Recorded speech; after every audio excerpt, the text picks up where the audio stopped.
Alright there, it's your old mate Yorkie here. Welcome you back to Campfire Tales, where we're working through Pathfinder, Wrath of the Righteous. Cheers. Now, we've captured Dresden. We've started to expand beyond. We've seen the Commander's Court. What was it, the Court of the Singing Dragon or something like that, I called it. And we found Woljif, who was back in our fold. So he's a bit of a coward, to be honest, so we're probably not going to explore with him. Role-playing wise, it doesn't make sense when someone's already run off from you. We'll take him when we need to. We need to sort his demon out WOTR, the demon that's after him. Apparently he's having some funky stuff going with his what does he call it, his Moon of the Abyss as well. Which is what WOTR's after.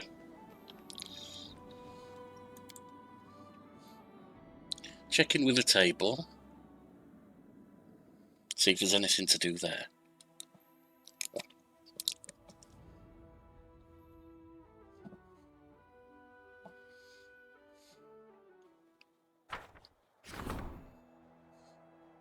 Formed the Diplomatic Council. We did go along with Konomi, our lady from Mendev, just because her idea was to work the best for us in the end there. I don't particularly want to kowtow to Mendev, so probably not going to do that too often. We're working on raising heroes and studying the Sword of Valor. Nothing much I can do otherwise right now. No events or anything. Right, let's head out.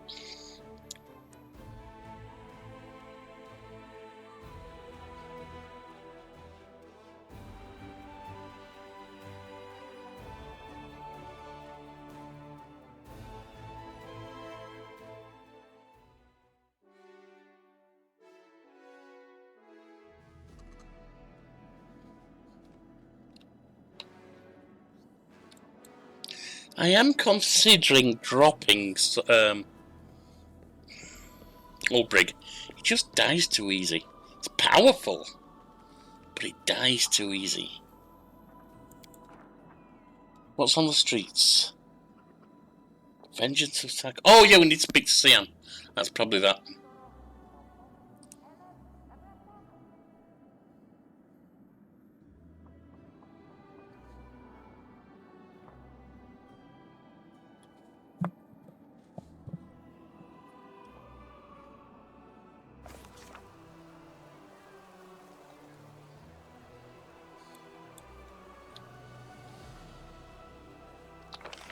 Now, that's where CR is. I thought he was somewhere around here.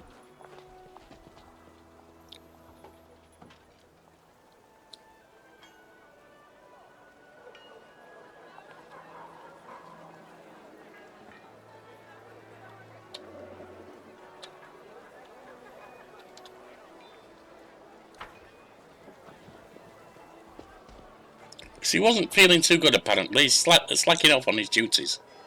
So we'll see what's going on. The old Crusader looks anxious and disoriented. Yes, has something happened? Where did your boy Morveg go? Pain shines in the old man's eyes. His fuzzy grey hair is dirty and hangs down in unkempt strands. He sighs heavily, ran away, packed up his things in the dead of night and disappeared. Must have gone to find some demons to fight. He's a Kellid. His entire clan are blood enemies of demons. And also worship the god Gorham. Did you see the straw wolf hanging around his neck? It's their clan's talisman. It's called the Little Fang.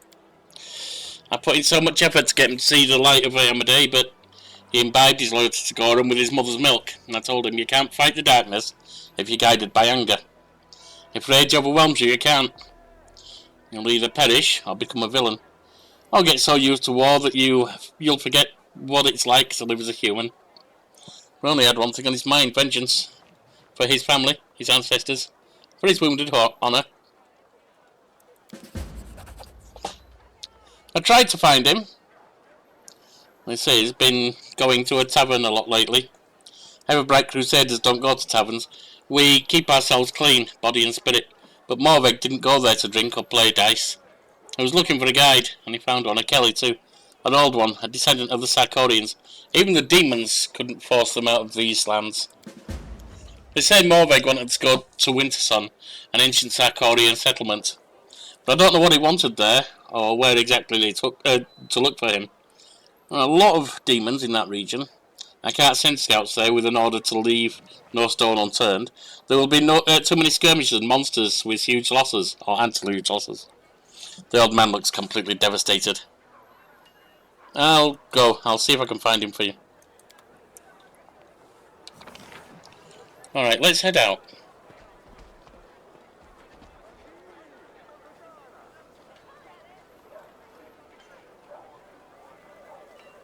Now, Lan would be fighting from the back, but we definitely want up front with Rascal, if we do take him.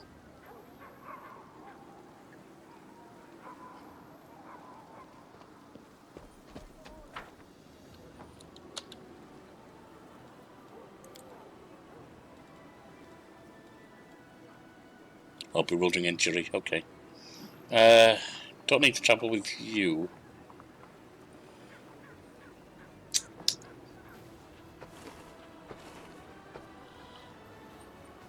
See what it's like travelling with Lan.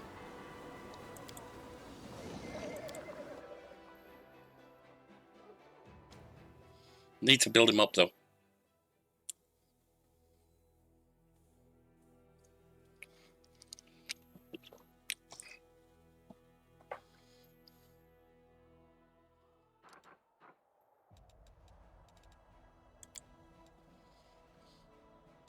Not Zen Archer.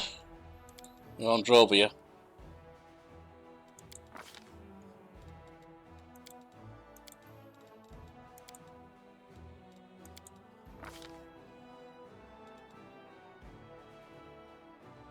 Snapshot.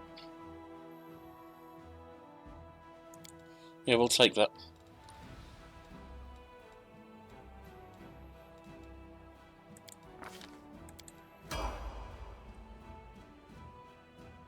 Drovia again, level 10.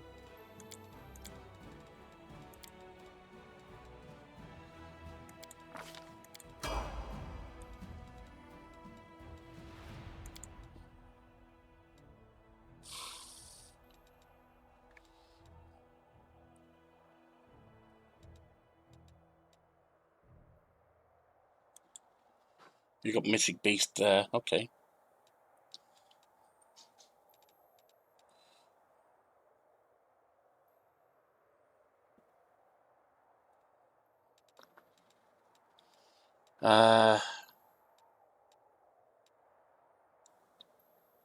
Mythic Point Blank, we can take that.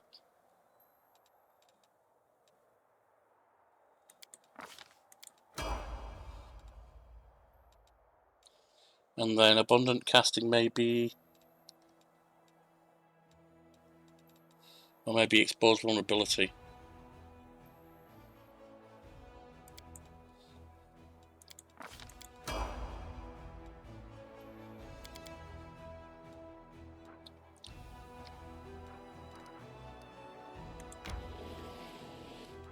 Now, where are we going to go? They're not moving right now. Should we go to Greengates first? I think that might be an idea.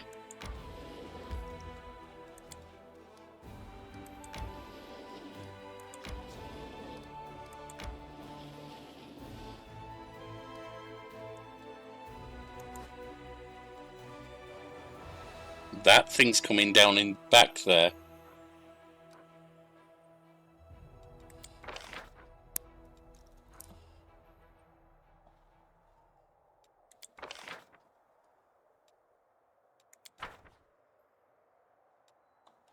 You can get one more. Get you at the back.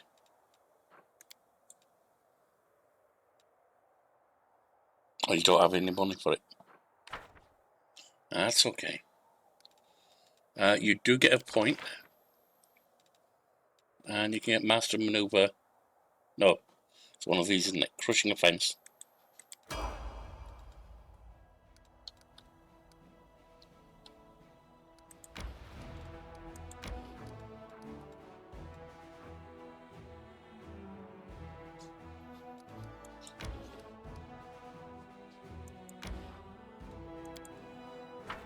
Let's see if we can take this army down.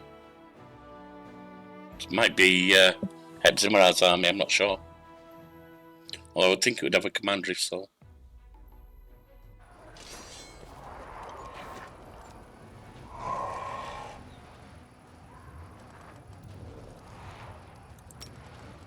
Take them out.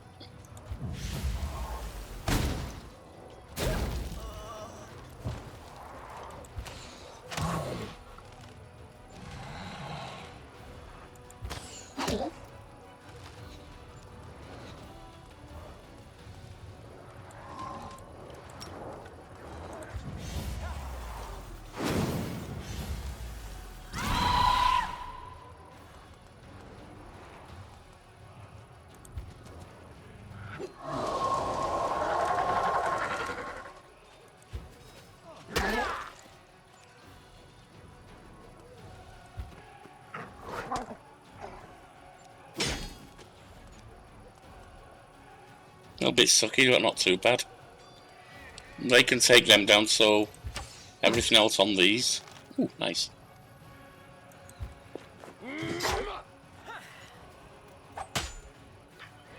Plenty of recovery left in the infirmary.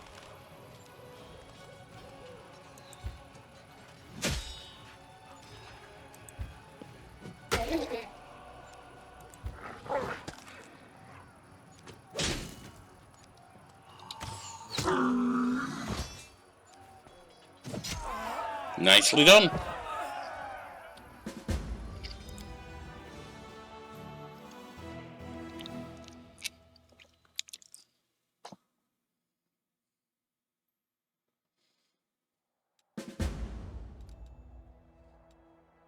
And it's complete repelling the assault. That was indeed them. I didn't think it would be.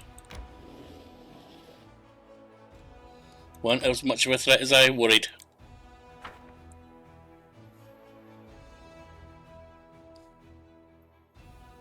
Now we want to clear the way up north so we can go after WOTR.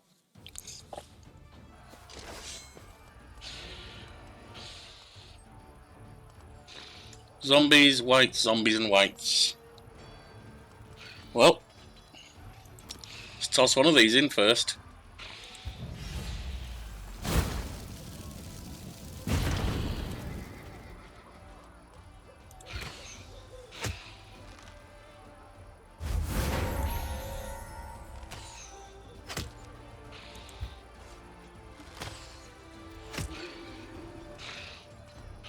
Bring the dogs out.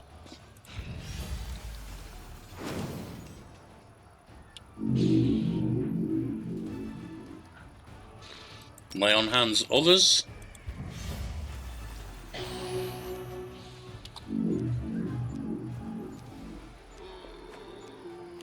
That's a nice fireball target.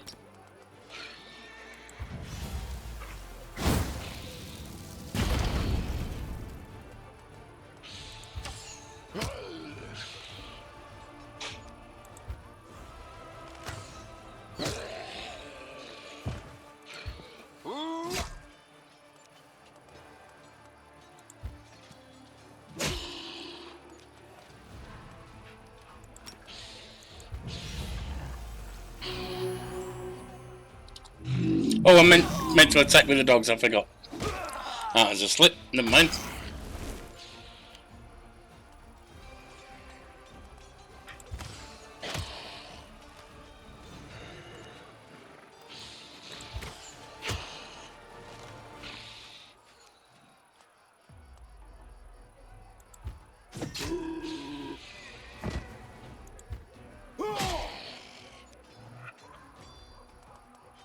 Lay on hands on the whites.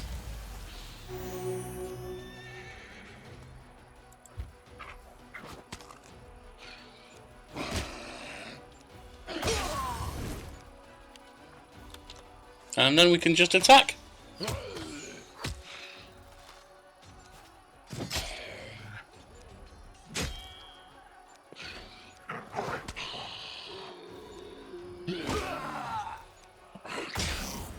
Think they're done.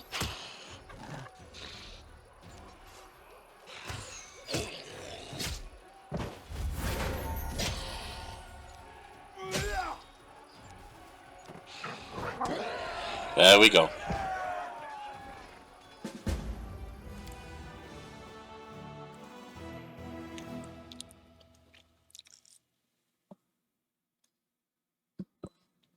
See what, if anything, we recovered from there.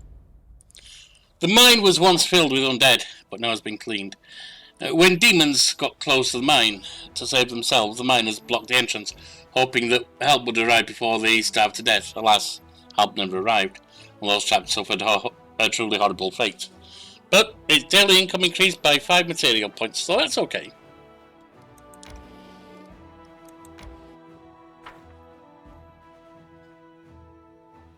Take down a tower.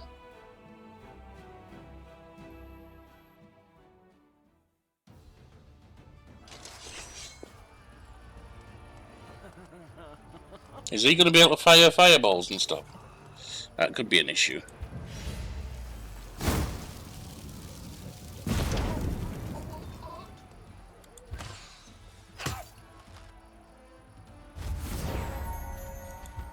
Those cultists could be a slight issue too.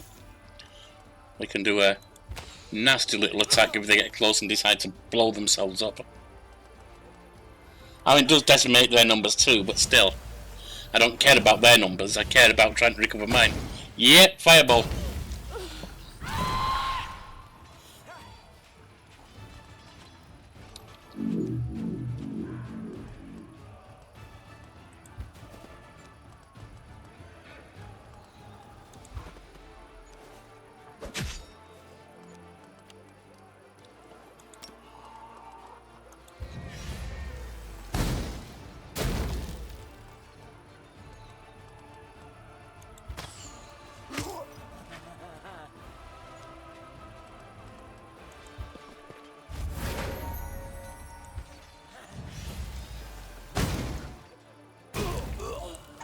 Ow.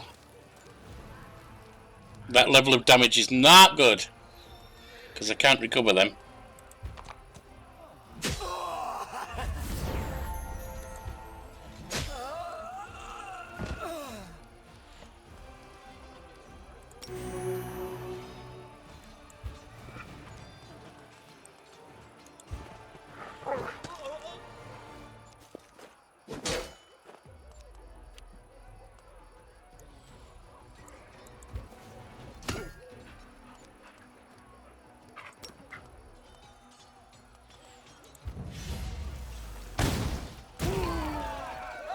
So we have lost some units. 55 marksmen, and that's annoying, and 7 clerics.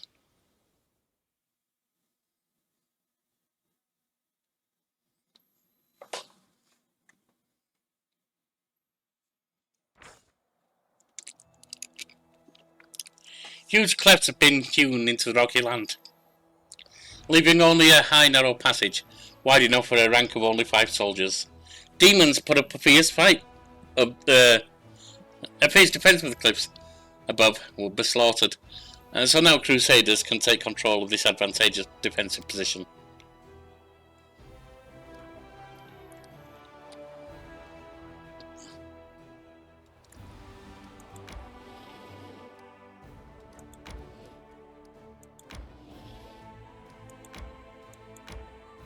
Okay.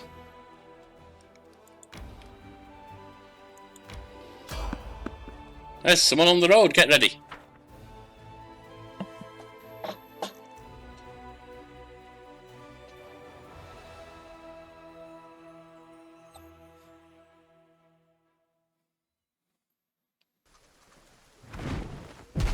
Oh god, it's a dragon. I love to play with my food, even if it's...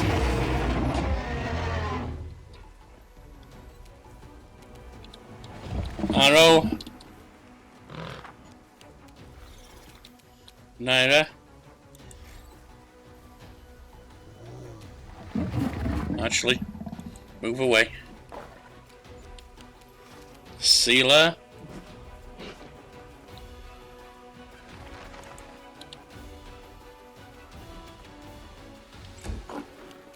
Lan, you can stay there. You've crossed the wrong mongrel. Sozio. So you come down this way.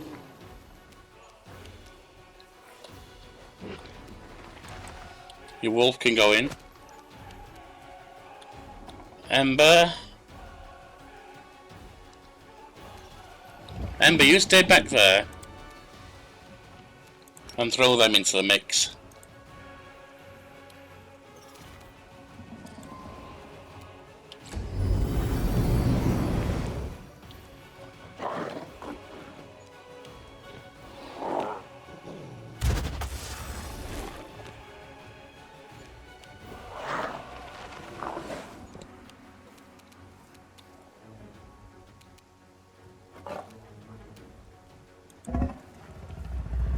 I will get that way.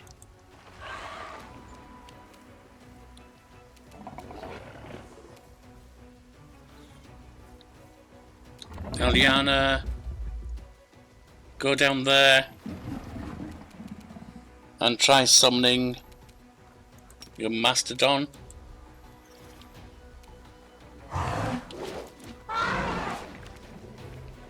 Bismuth, get in behind.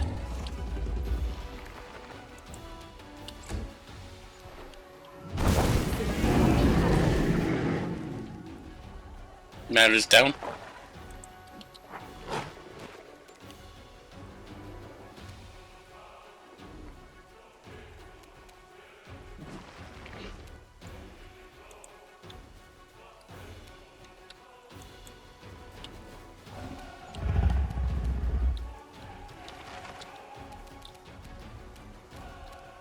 See, your horse is down. Let's get at the back there ready for next time. Lan, you're probably not living much longer, to be perfectly honest. You won't survive me.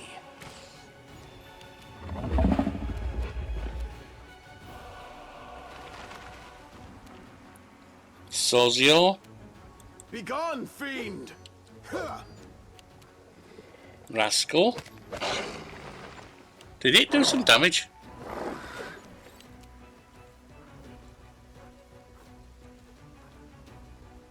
No, it mixed. Ember.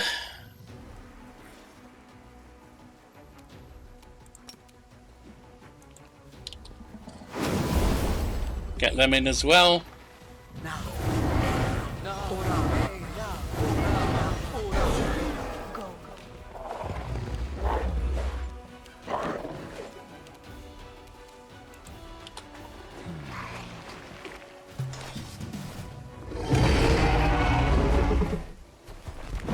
Alright, he's flying away.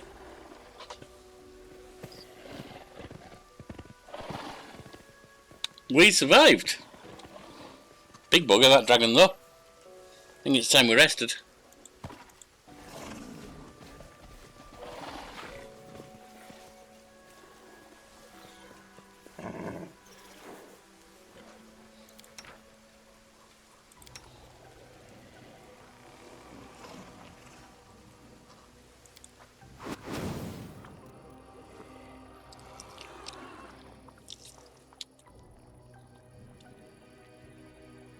There we go.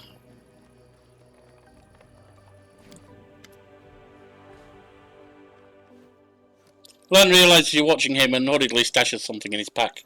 So, how do you sleep, Commander? What's that you're hiding? Lan sighs. Suppose no point in hiding it now you've seen it. He reaches into his pack and pulls out a battered, cheap-looking book. It's a book of folk tales. Folk tales of Galarian recorded by some gnome who, unlike me, wasn't terrible at reading and writing. Don't think I'm some illiterate cave monster. I'm a legit cave monster. I even went to school when my family lived on the surface.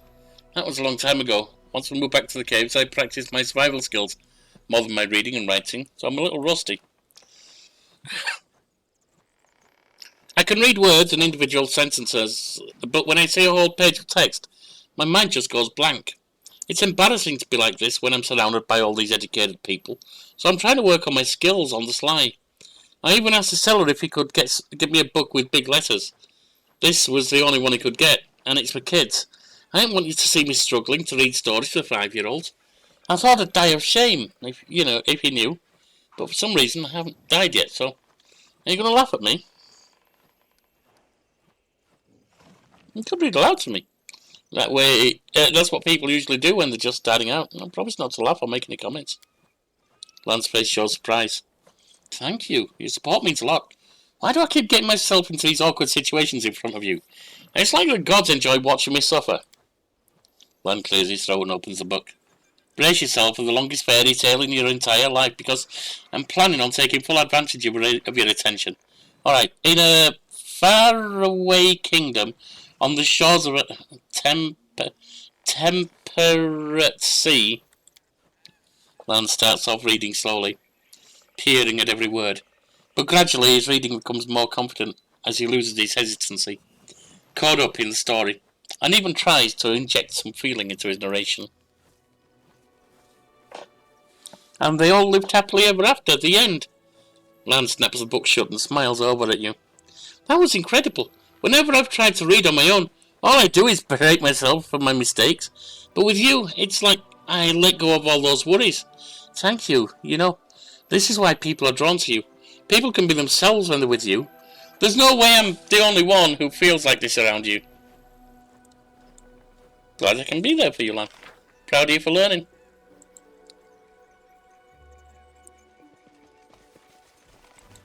Can be hard to admit when you're lacking something and decide to do something about it. Proud of you.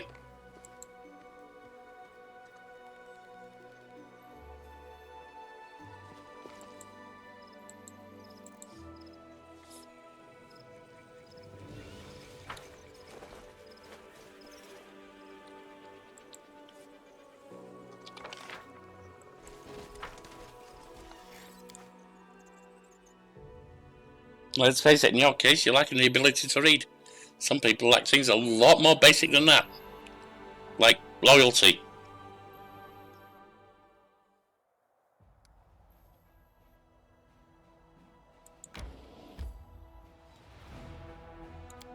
Greengates. Actually, I haven't checked Lan's spellbook. I probably need to make him learn a lot of stuff. Which means I'm going to have to give him another rest.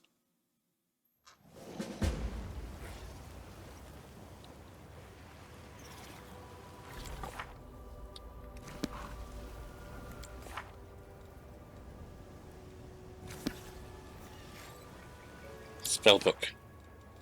Lan. Yeah. Nothing at level 4 yet, but we have level 3.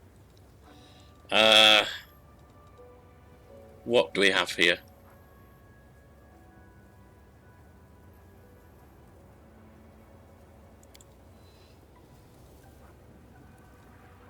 We'll get you a Nature's Ally out.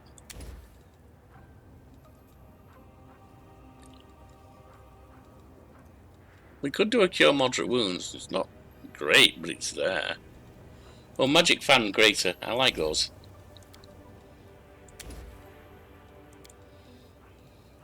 Now,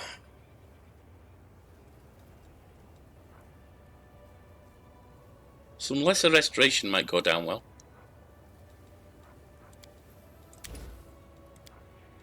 At least a couple of them.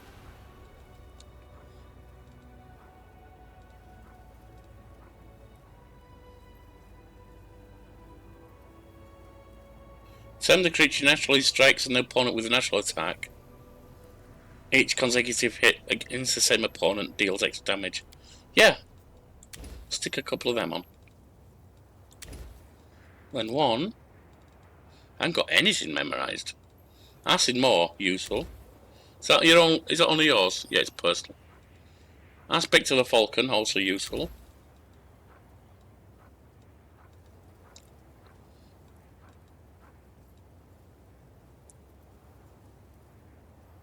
Maybe a couple of Magic Fangs.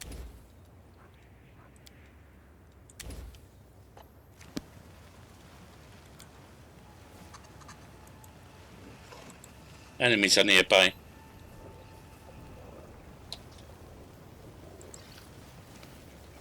Let's get out and rest.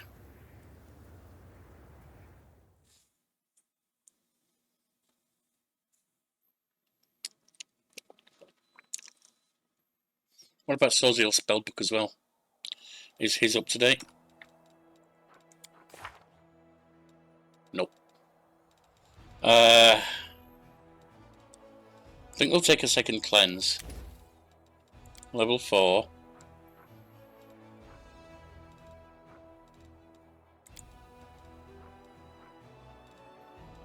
No, summon monster fight maybe instead of a cleanse. No, we don't need everyone to be summoning. Any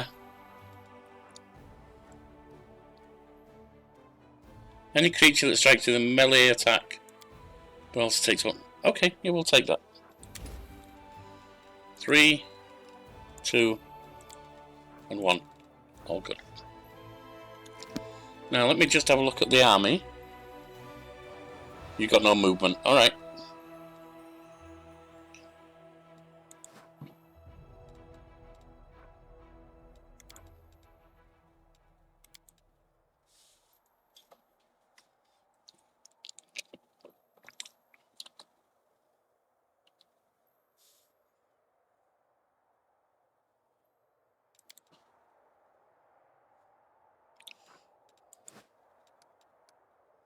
Time to move them.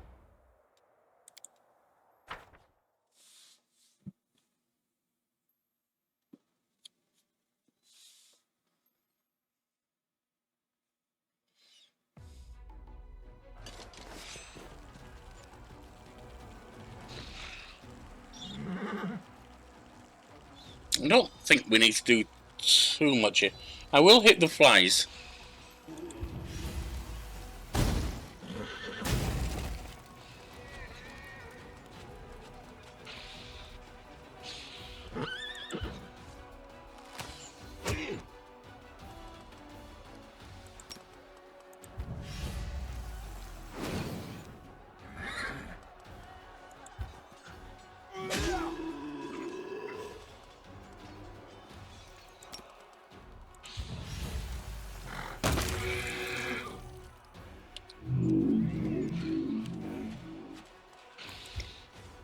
Lost the ranges, I see.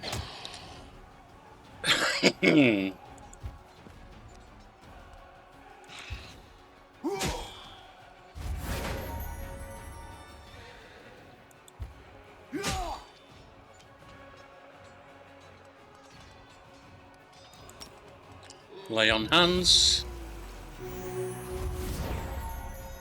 A third lay on hands.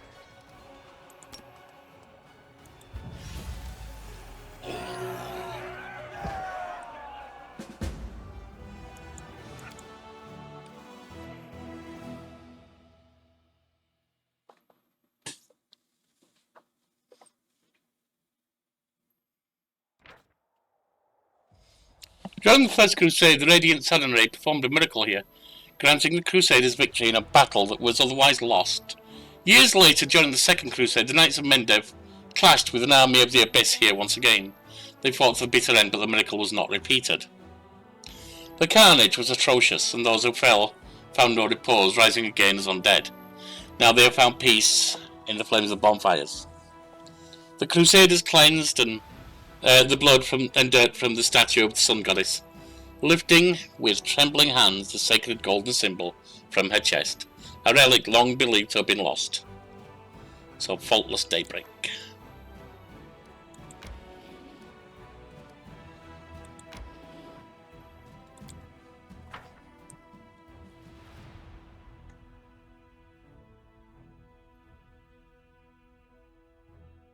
And we do have a clear path through to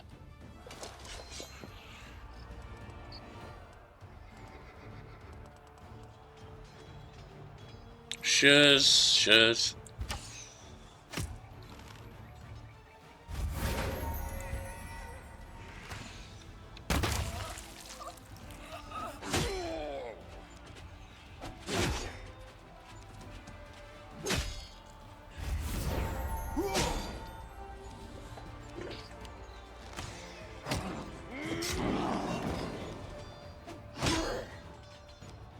Yeah, we do have a path for Walship to get through to where he needs. But we'll finish that later. We're near Greengates now, so...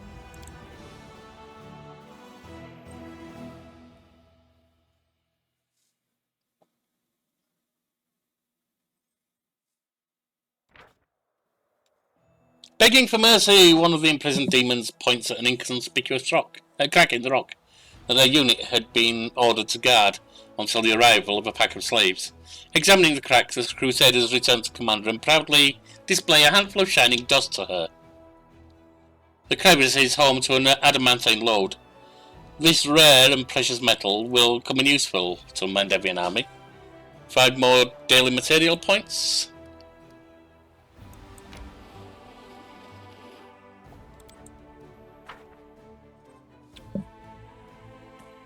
Another?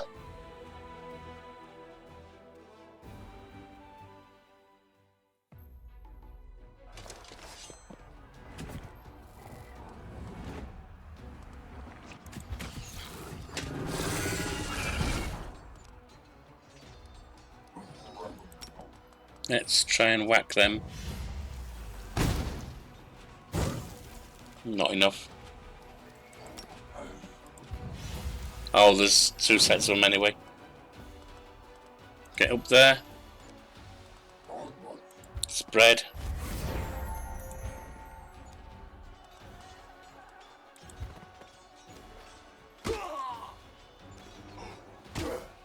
Alright, they're not attacking with their thing.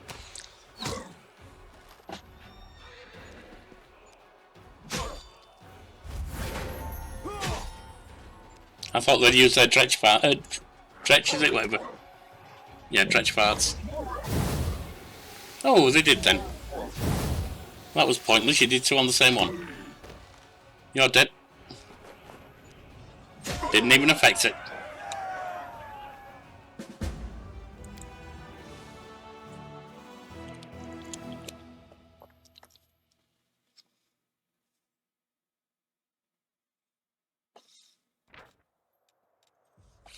A gang of demons hunting runaway slaves was not reckoning on facing the commander's conquering forces. Among the bloody corpses, the Crusaders discovered a dark, god-forsaken altar, fashioned from the teeth of demons' captured victims, and the webs of monstrous mechanical spider retrievers. These soldiers clamoured to burn it. The more tactically minded officers decided not to rush into anything and passed it on to the commander for examination. We have the altar of first retrievers.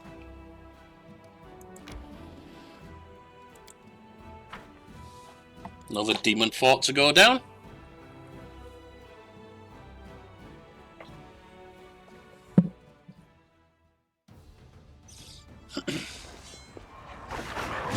Ooh.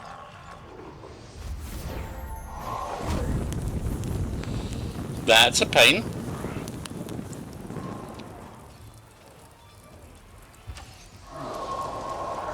Fire elementals are gone. That's something.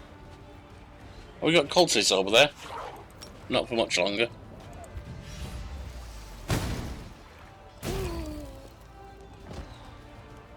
Dogs.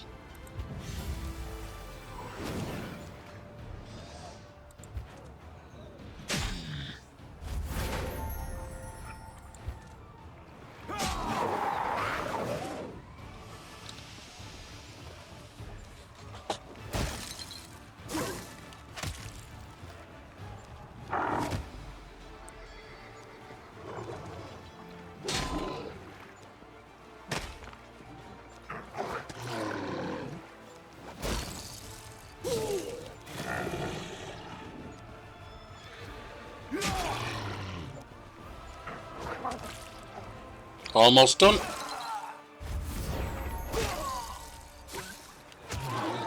There we go.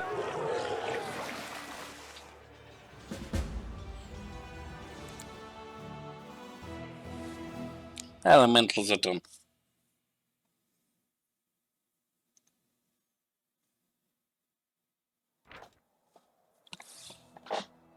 The fortress was a sanctuary for spellcasting demonologists. The fire that started during the battle spread to the libraries filled with blasphemous knowledge. The glow of this massive fire lights up the dark expanses for miles around.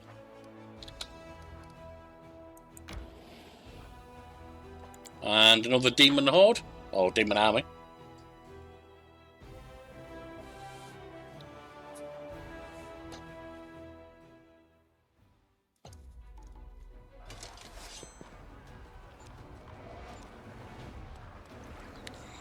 And more elementals, actually.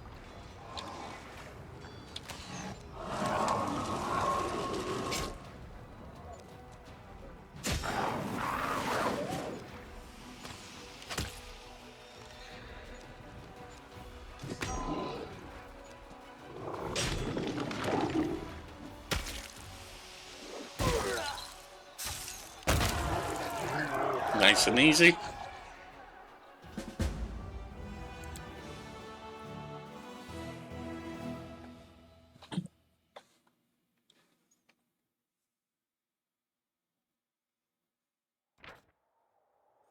Chasing elementals away to their home planes, Crusaders find a huge crystal filled with magical energy. It appears that it was imbued with the elemental force many years ago and conveyed to Dresden but never arrived.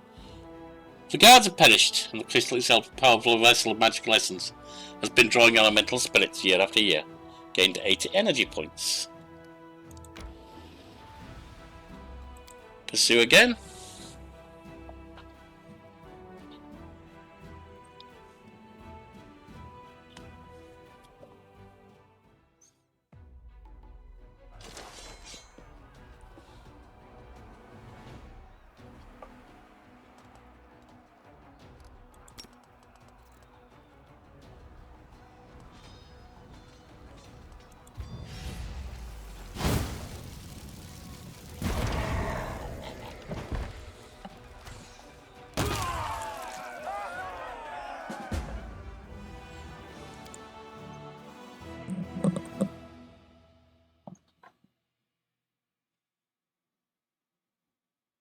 That was about as easy as it comes. The Crusaders killed the cultists who were gathering an army of wild giants to storm Dresden.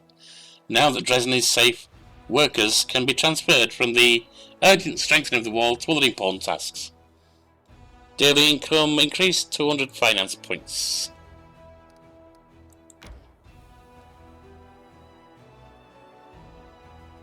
Right. Now we need to rest. Oops, wrong thing. Or did we already rest? Well, we're going to rest again anyway. No big deal.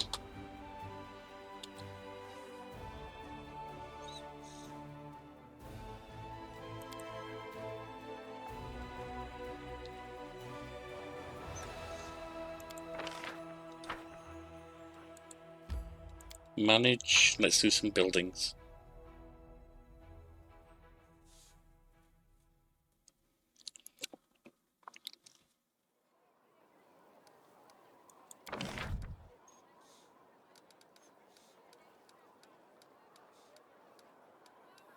Teleportation circle. Let's put that up here.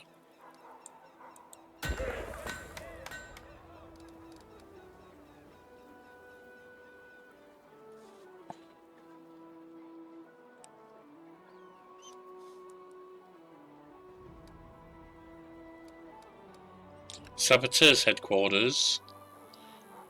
All enemy units within the fort's area. -1 penalty to speed. 10 combat morale. Okay, not bad. A whole of strategy prize, +1 bonus to attack and defense, and +2 bonus to power for all generals. That sounds useful, doesn't it?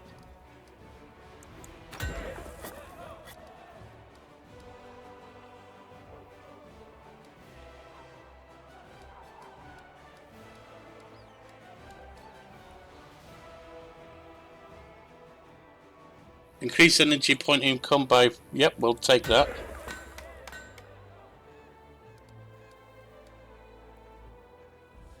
Alright. All of that's underway.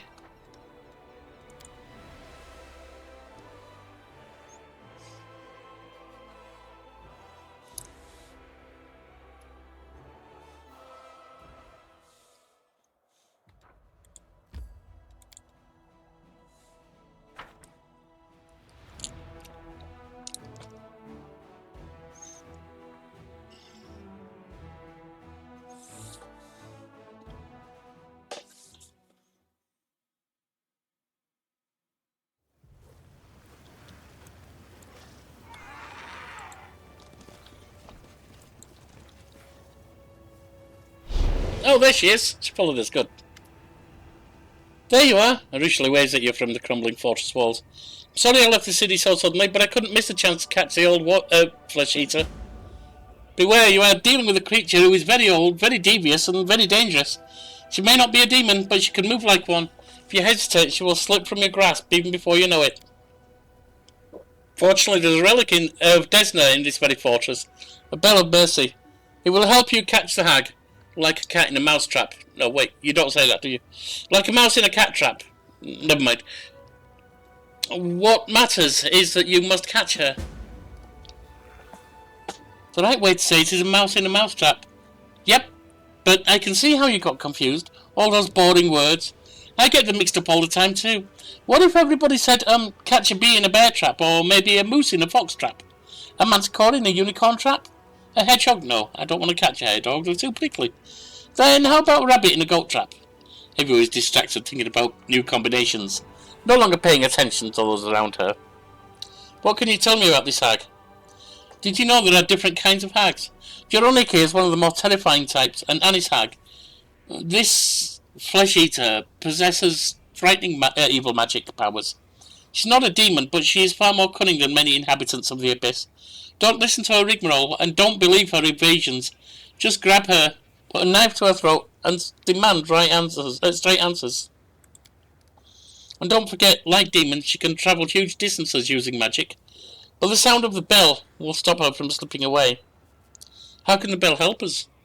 It's an ancient relic of Desna. The Crusaders brought it here when there was still hope that Sarkoris could be retaken easily. Then the world wound expanded, and the Crusaders were forced to retreat, leaving the bell behind. The demons tried to corrupt it or destroy it, but they couldn't. The bell burned them when they touched it. They managed to rip the bell's clapper from it, but they didn't take it far. Look for it should be around here somewhere. Desna imbued the bell with powerful protective magic. If you strike it, all demons and their ilk inside the fortress will be unable to move. If the hag cannot move, she will not be able to evade you. I thought she wasn't a demon. I suppose related ilk, whatever. If there really is a holy relic here, we are honour bound to return it. It's not a question of military strategy, it's a question of faith. How did you know this hag would be here? We know each other of old. Actually, that's not quite true. We've never met in person, but I have been tracking her for quite some time. She shows up here and there, but every time I try and pin her down, she vanishes. I hope this time she won't slip away so easily. Arue seems agitated, and you detect a tremor in her voice. It seems hunting this hag means an awful lot to her, but you have a sneaking suspicion that the succubus has not told you the full story. Can you help me fight the hag? With a smile, Arue runs a finger along the string of a bow. Naturally. Alright, I understand. Let's do it.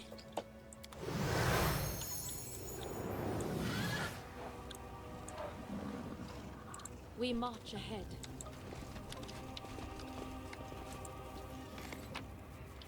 That looks like we'll have a little extra aid when it comes to fighting the hag herself. Can't hide from me. Yep, that's right. The world is full of wonder. So exciting. Easy.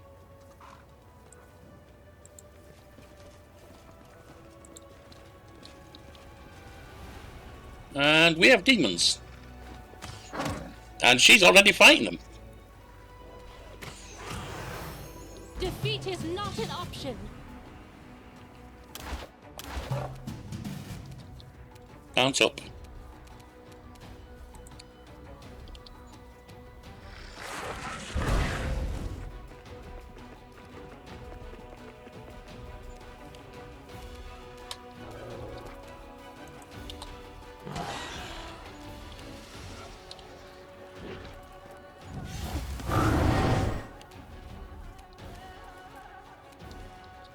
Oliana.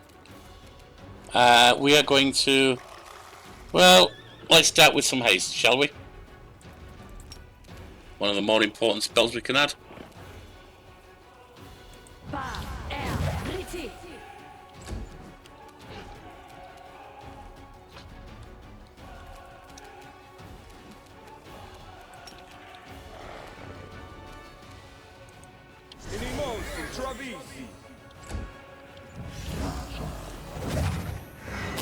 They've also got haste.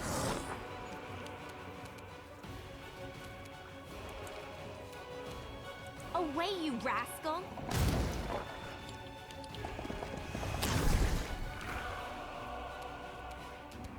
Fall!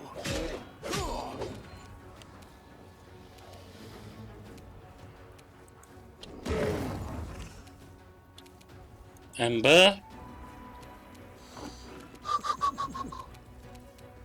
Can you by any chance put one of these down? Yes, you can. Arue.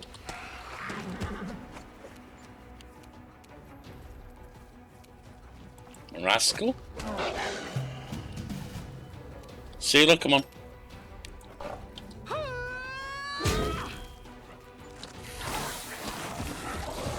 Oh, cat's down.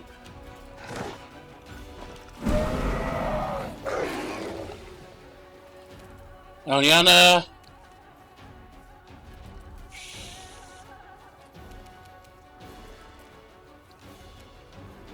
Let's put a blessing on.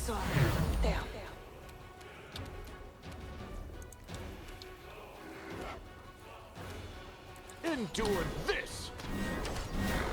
I'm done with you. Naira. Your time is over. That's a miss.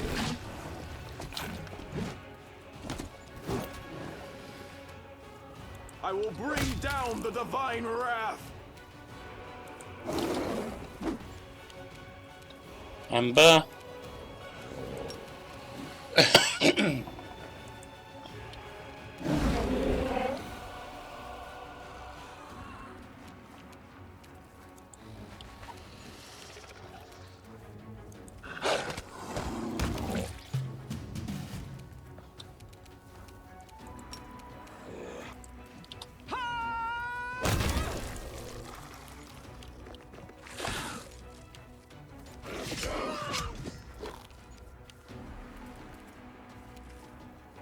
Attack!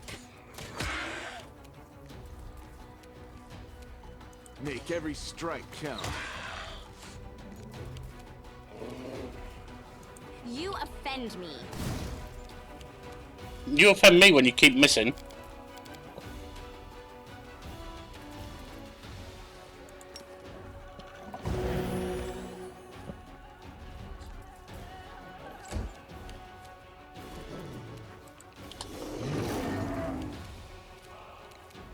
Try again, Ember. It's down, well done.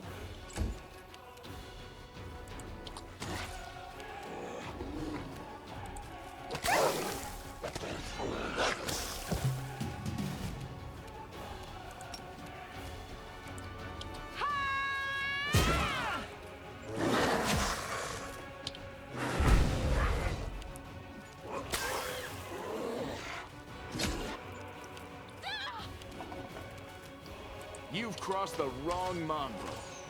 Not so good. Oh, come on!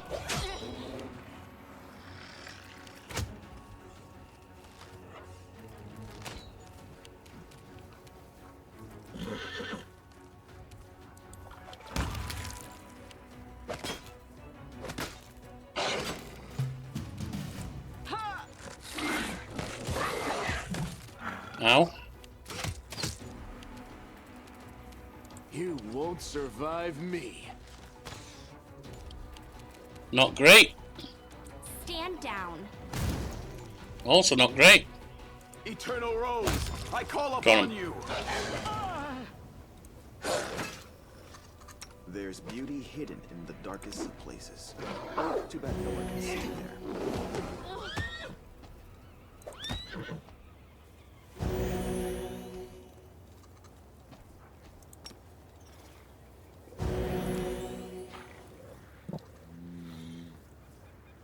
Our path leads on.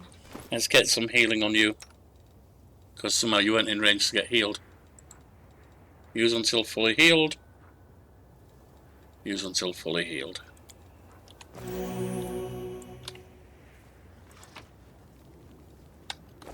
Don't need that, leave I it will behind. guide us.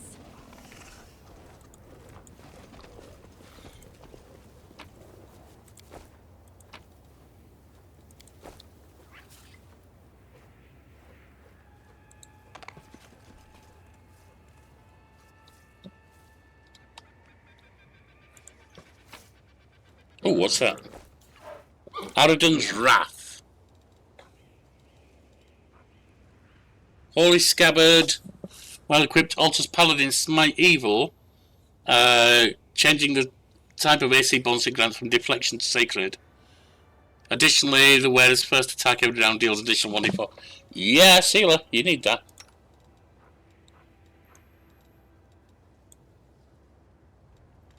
That can go to whoever needs it next.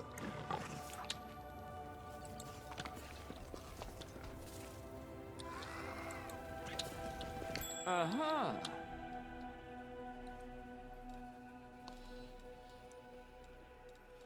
Is there trouble?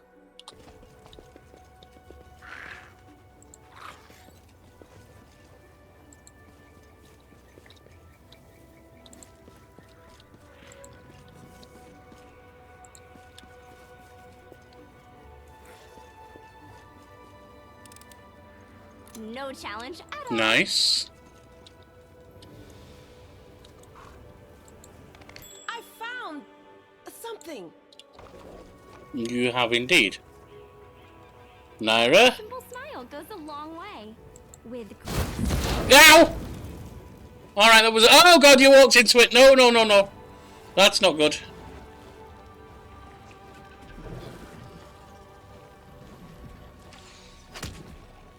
Well, at least she's getting some waxing for us. I won't let you hurt my friends.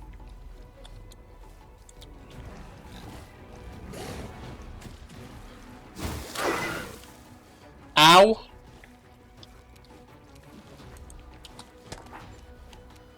Bismuth. Naira. Away, you rascal. Another gill breath.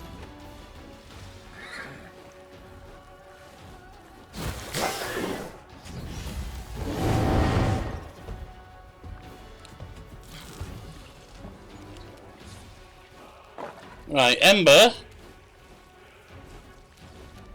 Get rid of the poison issue.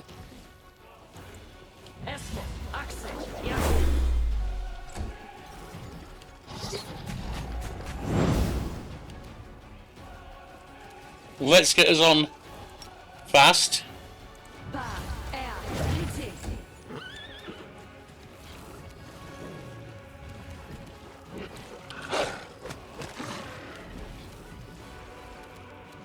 If we can. Lan.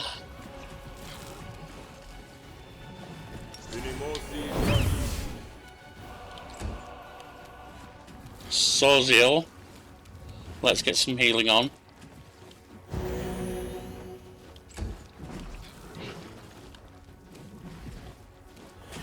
The inheritor, guide my blade.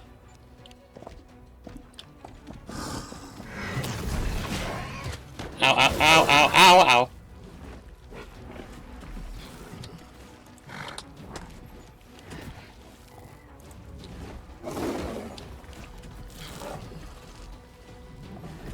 Naira.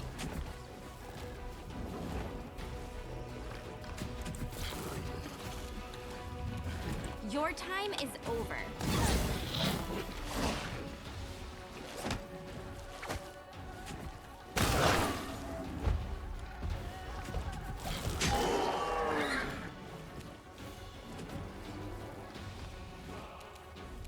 Bismuth's down.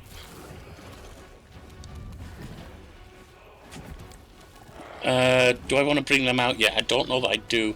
I think I have to bring something out, so I'll bring these out.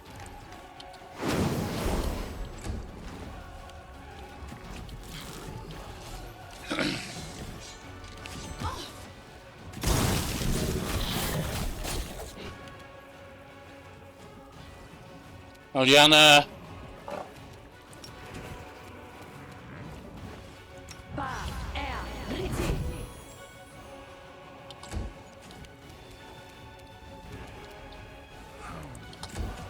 Oh, come on. I can't get there. Can't get there. Lan.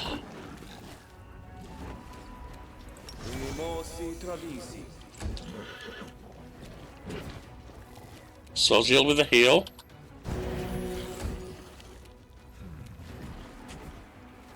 Into the fray. So another down there putting a haste on, that's a problem.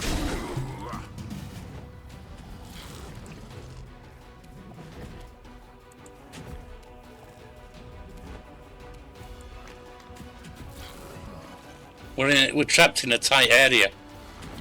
That's one issue.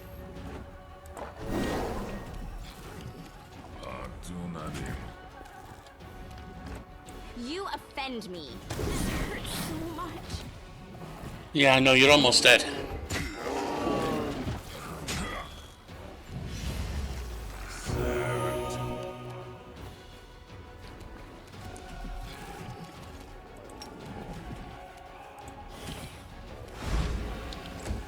No good.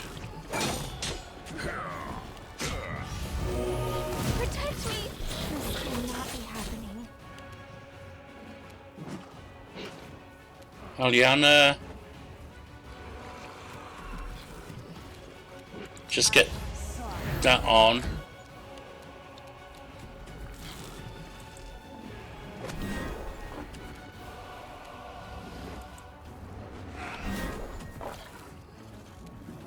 Endure this!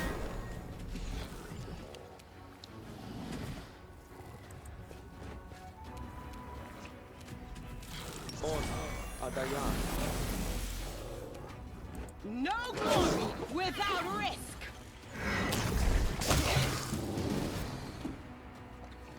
Arrow.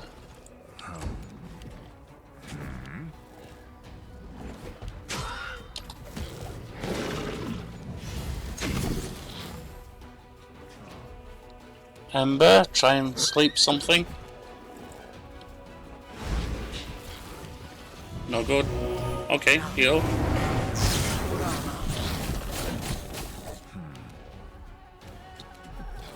We shall overcome.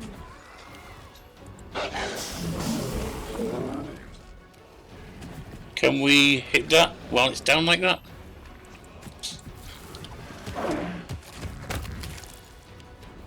Not like I wanted, but we got it anyway. Strike count.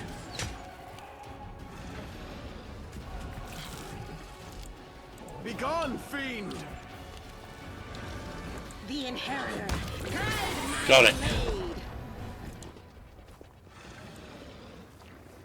That was a mess, but we got there. Without a doubt.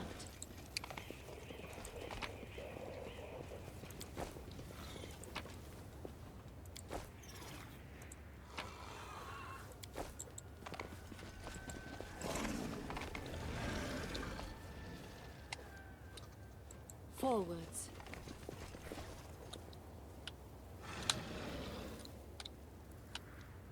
What about going this other way? Also you. Something over there. Yes, there is. Oh, we've got the clapper. Ow.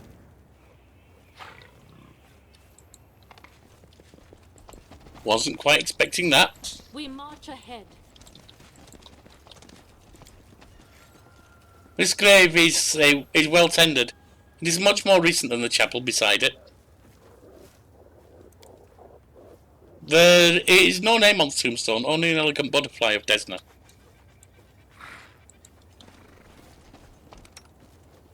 Let me help. So you'll put another heal on us. Should be enough. We want the bell, so to the belfry.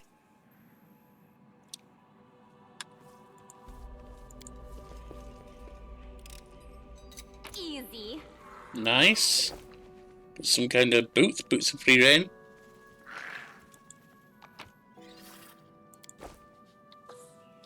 Let's have a look at the... That's Demon's Terror, but it's not the kind of weapon we use.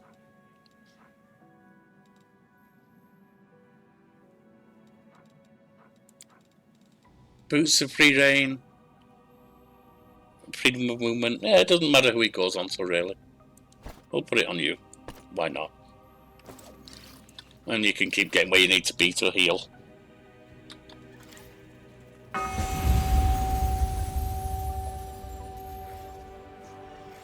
And we struck the bell. Now we can head out.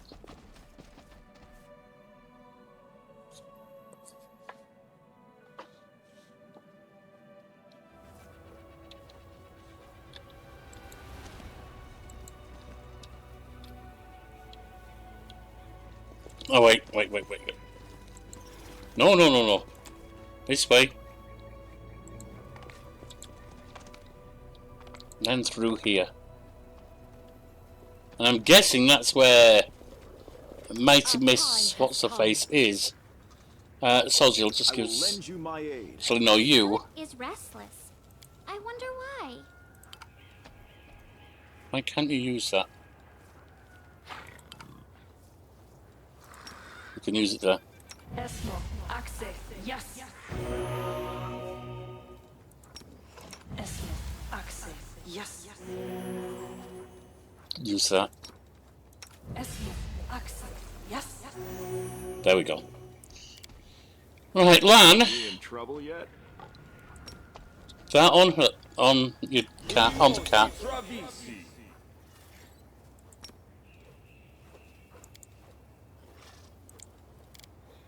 That on the wolf. Oh, I need to give the wolf some levels as well. And on Avu.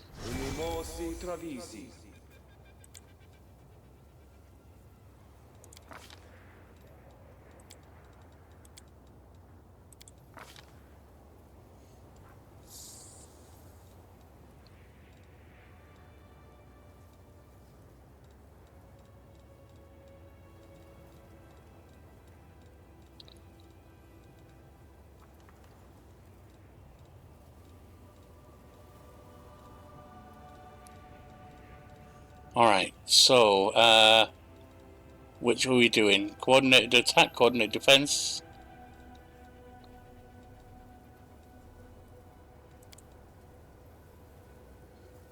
We'll do it.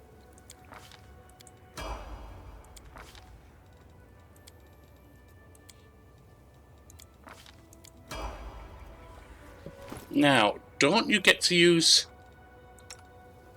Yes, you do. Hide barding +2.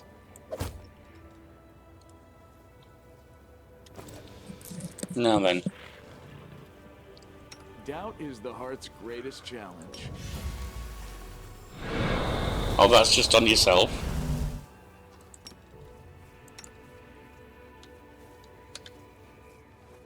You can ride your wolf. Alright, there you go. Natural rhythm. Natural rhythm.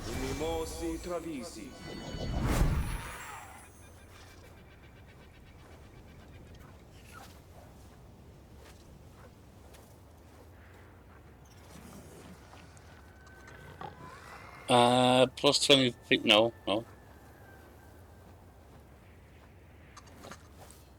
No. Mobility. Trickery and stealth.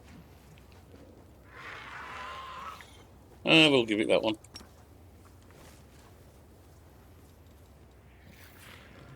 Now. Sozio. Put that on. Give that to Avu.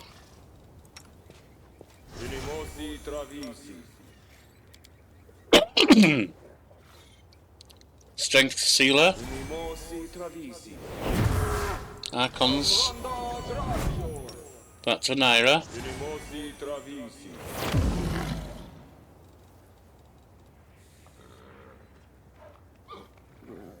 Then we got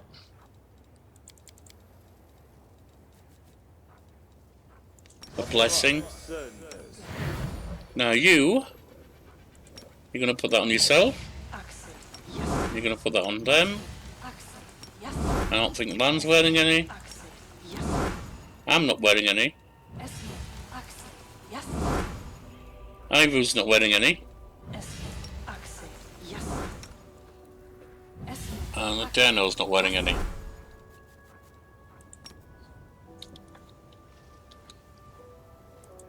Esmith, Axe, yes. All good.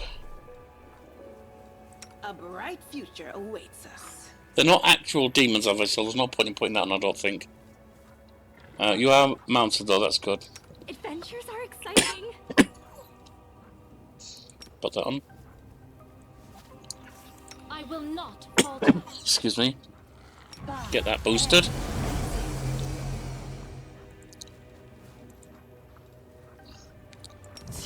Let's get some protection from fire. Let's get everyone blurred.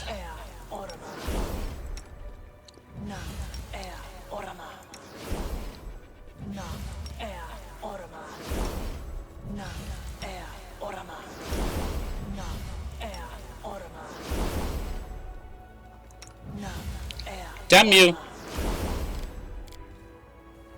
That was entirely my fault, of course, I accept that.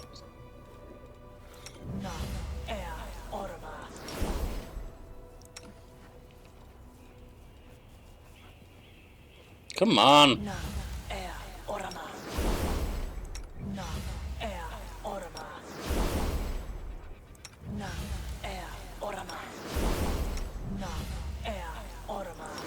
Giant size on the wolf. And giant size, I think, on you. Get the song on.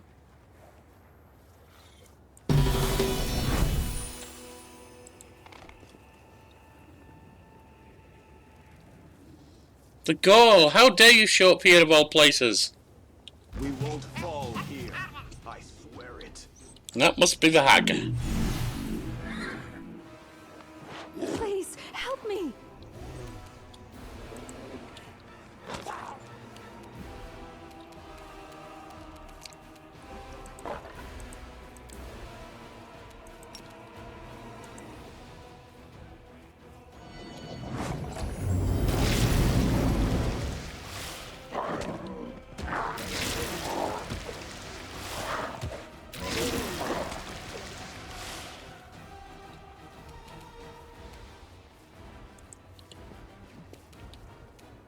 Stand down. Ivu? I fear I've been wounded. Yeah, you have.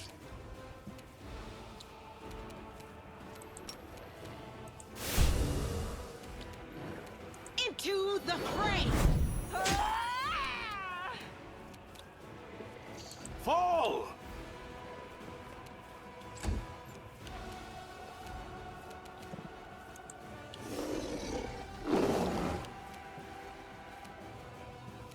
You've crossed the wrong mongrel.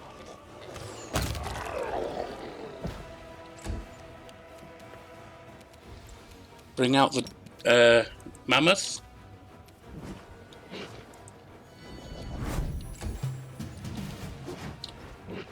Please help me.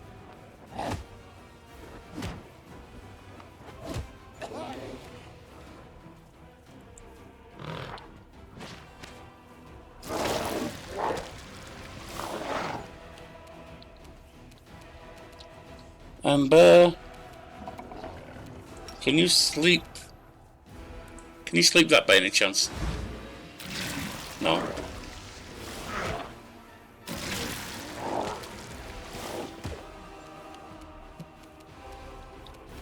Away, you rascal.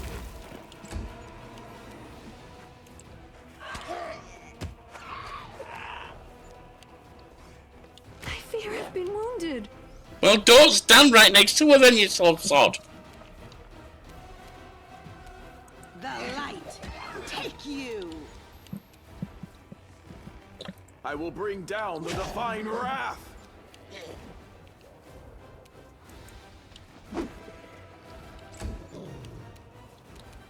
You won't survive me.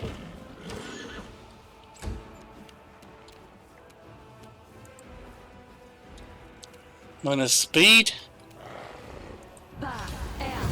waiting. Please, help me.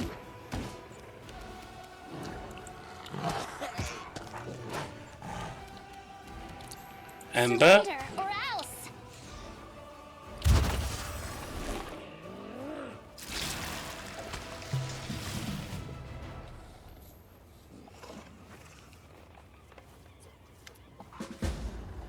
Stop! Stop! What are you doing here, reprobates? The beaten hag cowers on the rocks.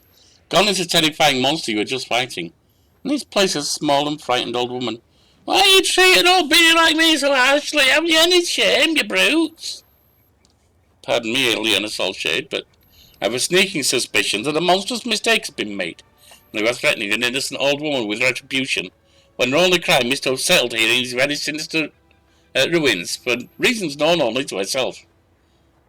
Please tell me I'm wrong. Yeah, you're wrong. She came at us with all kinds of attacks and spells and stuff. She ain't innocent. Don't listen to her. She's just stalling for time. Ruchele raised her weapon. What do you know about demons with strange abilities? Where are they coming from? Speak. What demons? What are you on about? Andre Richelieu's cold gaze, the hag's face breaks into a grandmotherly smile. Ah, now those demons. Wouldn't they be friends of yours, Arue, my dear? What are you picking on the poor old me for, then? I'll tell you everything I know, but you'd know far more than me on that score. The colour drains from Richelieu's face, and the hag's smile grows wider, stretching from ear to ear. My little chicken, don't tell me you haven't told your new toys all that. Keep it to yourself, did you? The hag burst into screeching laughter before turning her gaze on you. Take pity on an old woman. Let me go before any harm's done. You'd better have a word with your little demoness about those demons. You liar. I've never been to the Ivory Sanctuary. You basically just outed yourself, Ruchele. Ruchele's desperate outburst is drowned out by another cackling round from the hag. Where is it you say you've never been anywhere? Like you haven't been sniffing round it, seeing who comes and goes. You didn't see all that? I suppose you don't even know the password neither, eh? The hag looks at you. Your demon girl's lying through her teeth as per usual. Ruchele, is this true? You've known all along where the strange demons were coming from? You don't understand, Ruchele drops her gaze. I lied to you. I used you. I couldn't have told you where to look. I could have told you where to look for those demons right away. But I needed someone who could help me get rid of this hag. When I was freed from the dungeon of Dresden, the demons set her on my trail, and I couldn't have dealt with her single-handedly. Hearing this, the old woman lets out a screeching cackle that shakes her whole body. What are you laughing at? It doesn't matter what I've done. You won't be leaving here alive.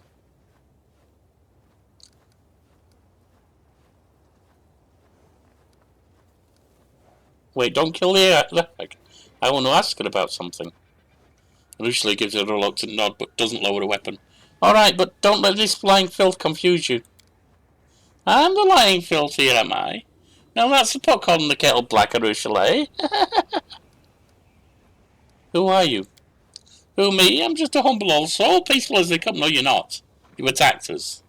I've lived here a fair old while, since the days when these lands were green, and no one ever heard tell of demons before. Us hags aren't as wicked as people make us out to be. That's just nasty gossip. People don't know us. They don't understand us. That's why they fear us. They trot out all sorts of rubbish. That we feast on human flesh, that we bow down to demons and the like. Truth is, we're Fae. Genuine Fae. There's even a tale about it. Want to hear it? Oh, wow. I want to hear it. Maybe you can also teach me a few conjuring tricks, and then I can go around telling folks that I'm Fae and not a hideous man-eating monster. You wrongly think that you are similar to this creature. Yes, your features are distorted by a curse, but... Lan stops Soziel with a hostile look. Can you just skip the part about my inner purity and my noble soul, and irrepressible goodness in my heart? Or have you come up with new material? No, thought not. Tell us your tale, we'll listen. I love stories, but some of the ones I've heard were very bad. About cruelty and monsters and children who were roasted alive in an oven. It's not that kind of story, is it? Listen well. 'Twas a long time ago, so long ago it's now beyond remembering, where when there lived 3 sisters in the first world, in a forest known as Cimarron. Beautiful they were, the sisters. The kind of beauties that make folk stop and stare. Suitors came from all corners of the land to woo them, but the sisters just laughed, and they boasted each to the other about the fine gifts they received. They boasted and bragged until a century had passed, and then another, and bit by bit their sisterly affection turned into deadly rivalry. Each sister wanted to show up the other two, to win the suitors away from them and grab all the riches for herself. The magical forest, sensing this shift, changed too. Thorns and barbs sprang up everywhere. The animals sprouted fangs and horns. Even little birds began to squawk, vile curses and oaths in place of pretty tunes. The matchmakers came less and less after that, until the road to Cimarron was forgotten altogether. As she tells a tale, the hag grunts between words, lisping and smacking her lips. Her gnarled fingers are also twitching, sketching intricate symbols. Stop, I've heard enough of your tales, be quiet. You're an arrogant one, aren't you? Others would have give the right hand to hear an old-timer like me tell the tales, but you turn your nose up. The hag murmurs something under breath that sounds like the first lines of a spell. Alright, now I'm not going to kill them both. Shout, she's casting some kind of spell. Trying to trick us, she won't work. With unmatched speed, Arue attacks the hag. She screeches her last rasping cackle, which soon turns into a strangled gurgle. Arue's eyes are plaintive as she holds your gaze. There's much I have yet to explain, to confess. But first, please, there's something I want to show you. Come on, it's not far.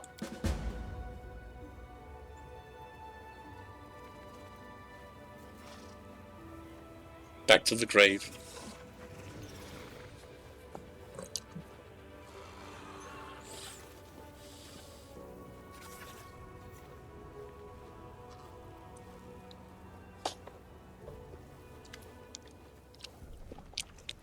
Arue approaches the grave. It is small but surprisingly well maintained, given the surrounding squalor and neglect. Arue touches the cold stone, decorated with a Desna butterfly, like she's greeting an old friend. Silently she turns to you. She retrieves a map from her bag, makes a mark on it, and holds it out to you. First things first, here, I wasn't lying about this. That's where you'll find the Ivory Sanctum, and in it, the secret of the demons with the strange powers. The entrance is hidden under a pile of skulls. I don't know how to open it, I've never been inside. But cultists enter it somehow, which means you can find a way to get inside. Thank you for your map, I appreciate the help. The succubus shakes her head. I lied to you. You trusted me and I used you to get rid of the hag. That doesn't assuage my guilt, but it's the least I can do.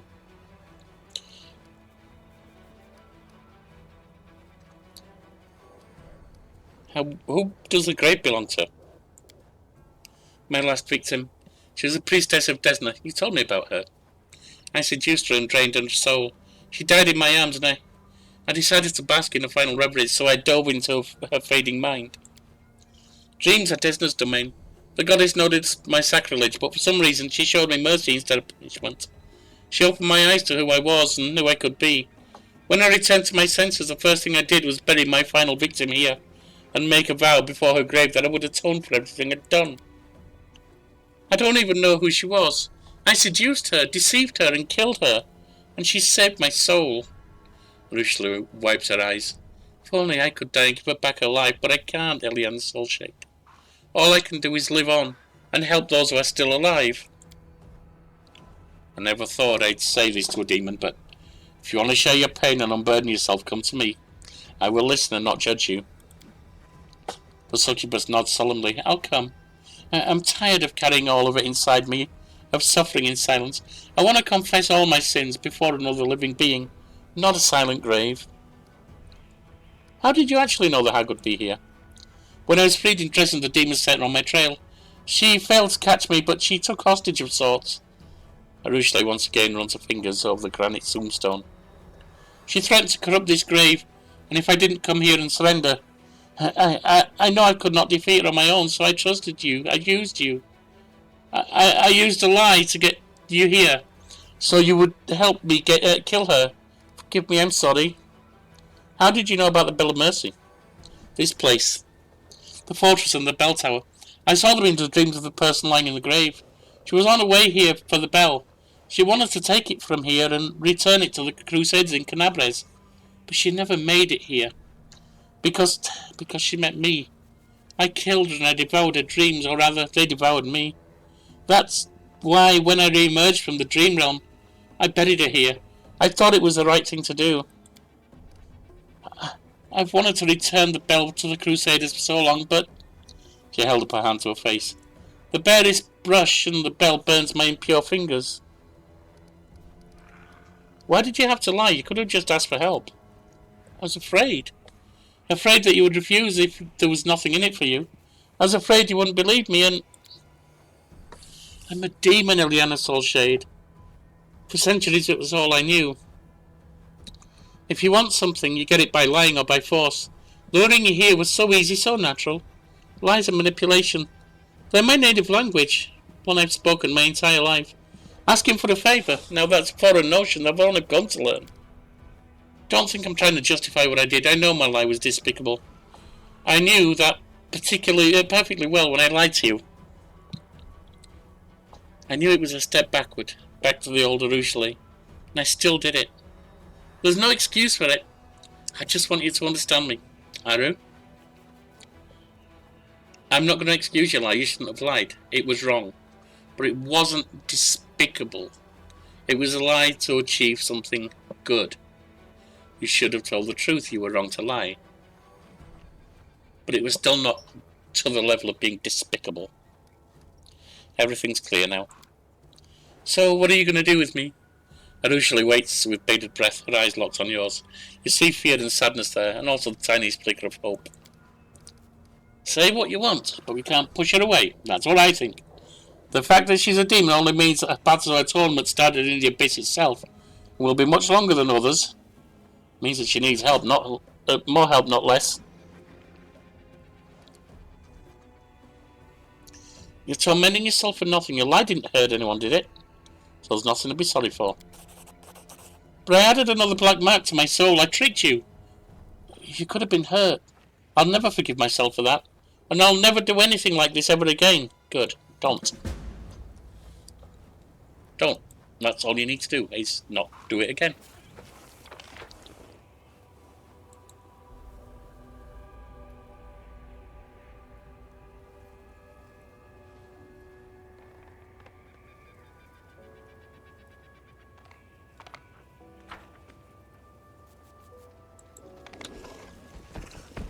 Our path Nice leads one. on.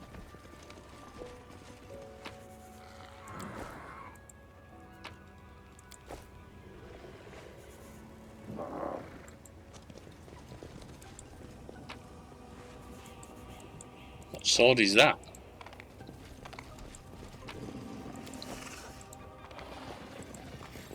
I will guide us.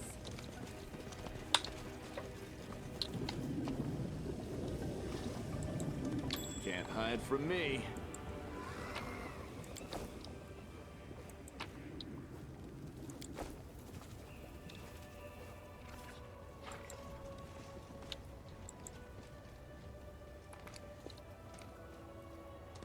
Is there anything else I need to do here?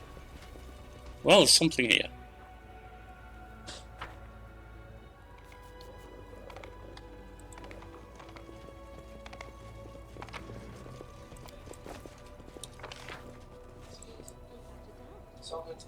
Something here.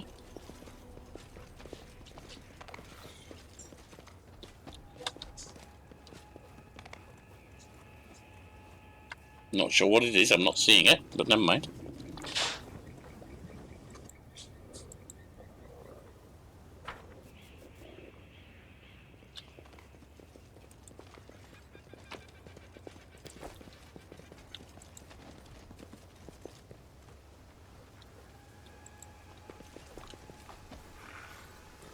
This and this.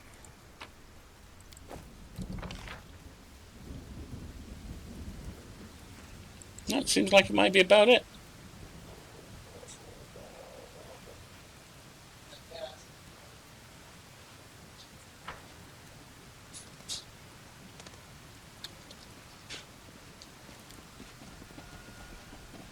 Out through the exit.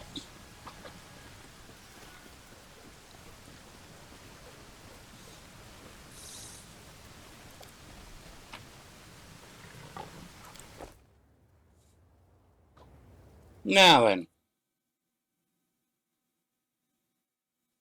Let's have a look what's going on in our pack, shall we?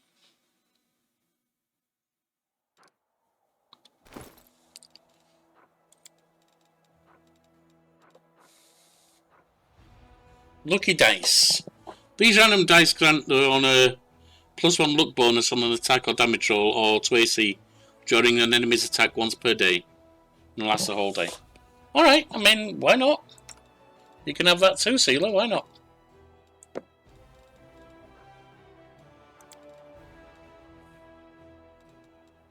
Nothing special there. What's this? Oh, it's an S-Dog, no one's going to use that. Doesn't really matter what it is if no one's going to use that kind of weapon. Globe Jisker's done. No longer relevant.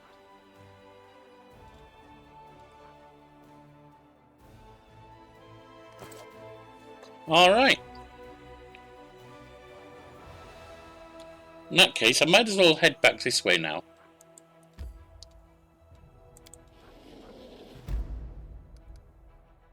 Shrine of Sacrilege, huh?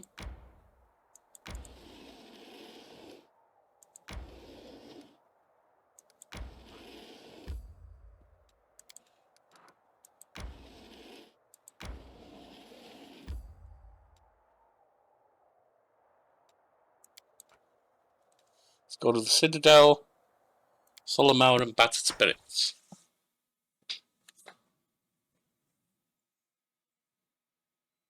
Those I think I need to talk to Arue about.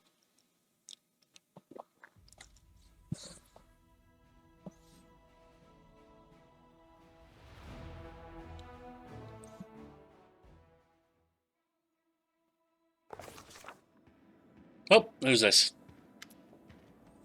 A Killid in a well-worn travel robe with a deep bond offers you a respectful bow. His voice is quiet and emotionless. Greetings, Commander. To be granted an audience with a figure of such importance is a great honour. Your victories have impressed and inspired me, which is why I want to do my part in the Crusader's struggle. Who are you? The visitor's quiet words sound like the rustle of pages, dry and impersonal. My name is Velg and I'm a Killid. My lineage dates back to the Sarkorian clans, and bonds of kinship have always been sacred to my family. When the World Wound opened, my ancestors fled Sarkoris, but they did not forget their homeland. Even before the Crusades began, my great-great-grandfather marched in defence of our people. He perished, as did they all. My great-grandfather and his eldest son joined the First Crusade. My grandfather joined the Second. Our family's warriors have fought in every crusade, and that is why our bloodline is now extinct. They say this crusade will be the last, and so I've come, alone, for there is no one else. Alas, I'm no warrior, but I still wish to be of use to you.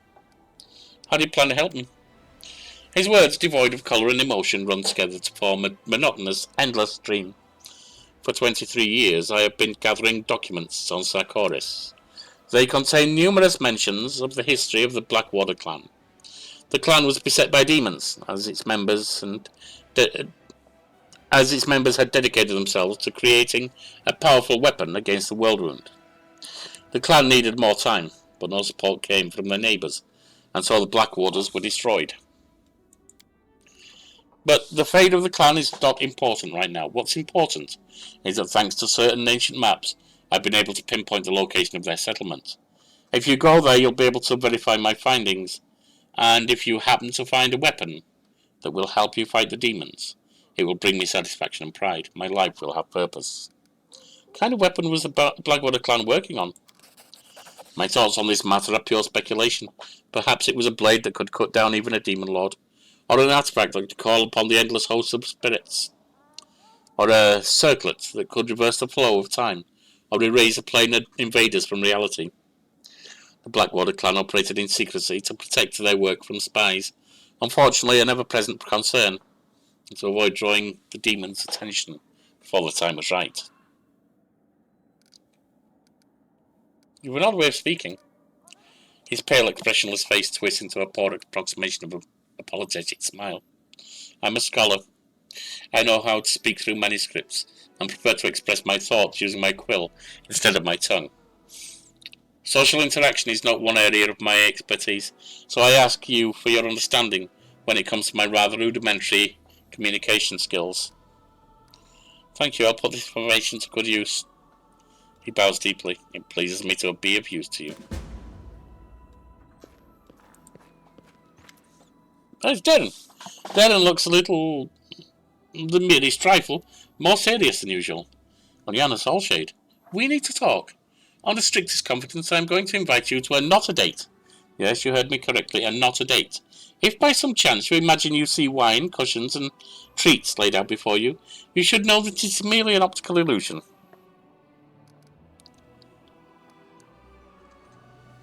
First you give me roses that have nothing to do with courting me. Then you run me a bath under the pretext of Commander needs a wash. And now this. Exactly. I am obviously not interested in you. I am making no attempt to impress you, and I am definitely not trying to demonstrate any affection towards you. Don't you believe me? Darren looks at you, his eyes alight with sincerity. Great. I actually have free time for not a date. Darren offers his hand to you gallantly. Allow me, my lady.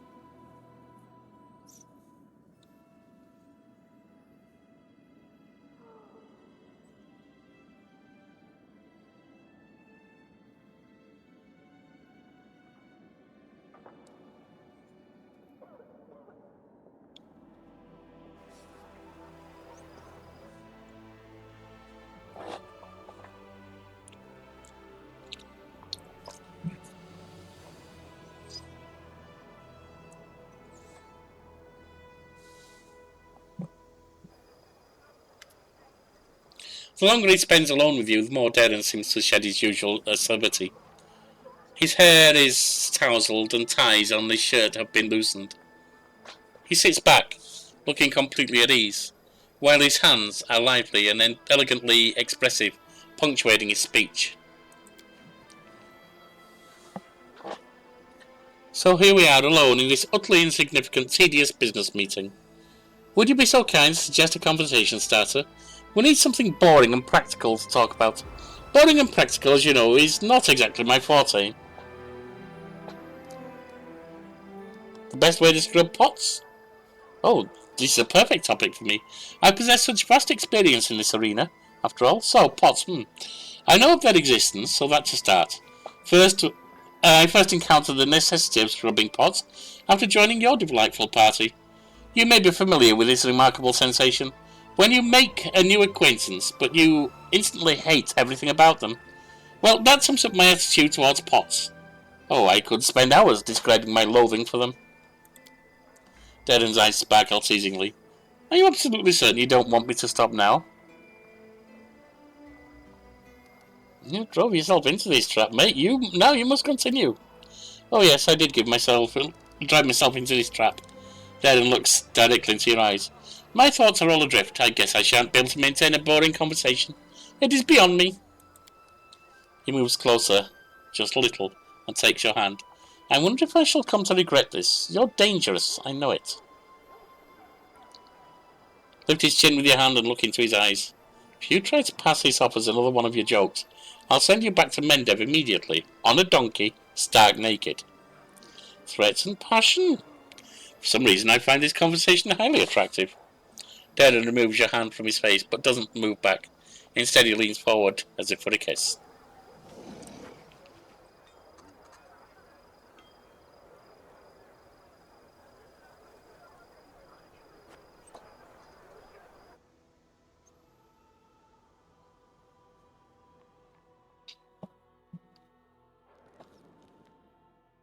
Well, first romantic blood, but serious romantic blood to Darren. Doesn't mean he's going to win out. Inexplicable power lies in the force that draws mortal bodies and souls to each other. If there was a way to measure it and compare it to other forces in the universe, it could prove to be comparable with gravity between planets. But this force is as fragile as it is mighty. Sometimes its emergence can lead to unexpected and irreversible consequences. Day 14, month Neth 9, year 4715. Night falls, and with it the commander drifts off into a deep sleep. She dreams. She sees herself from outside her body. Herself and Darren. The two lie next to each other, their hands joined, their breath slow and deep. The young Count's hair gleams with a soft golden glow, almost invisible in the light of day. But in the dark of night, it is unmistakable and bewitching. Then the commander realizes that she is not simply seeing herself from outside in this dream. She is seeing herself through someone else's eyes. Someone is near. They are watching from the darkness, watching closely but indifferently. Or perhaps the commander can sense only the gaze, but not the emotions of the invisible observer. The observer's attention is fixed on the naked bodies. The observer does not move. They make no attempt to turn away or come closer. They simply watch and watch and watch. Arue, is that you? Give herself over to the dream. Why not? Eliana Solshade lets a strange vision take over. The hours of night drag on, and nothing changes. The couple continues to sleep exhausted from lovemaking. Someone is watching. Only at the very break of dawn, when Darren turns over with a slight sigh, slowly coming up to wakefulness, does the dream loosen its grip, and we wake up.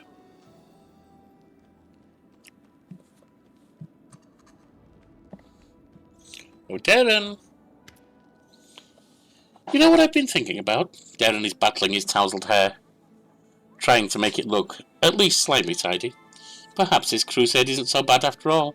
At least, I feel much happier now that I did back in my hedonistic days in Canabres. What a horrible thought. I feel like I'm betraying my ideals just saying it. I had a dream about the two of us. Indeed, Darren smiles. I'll bet it was something rather tender, or perhaps something exhilarating. In the dream, a great danger was looming over you, but I was there for you, ready to help you no matter what. Darren is watching you with a slightly surprised look on his face, as a spark of understanding flickers in his eyes for a moment and disappears. Finally, he smiles gracefully.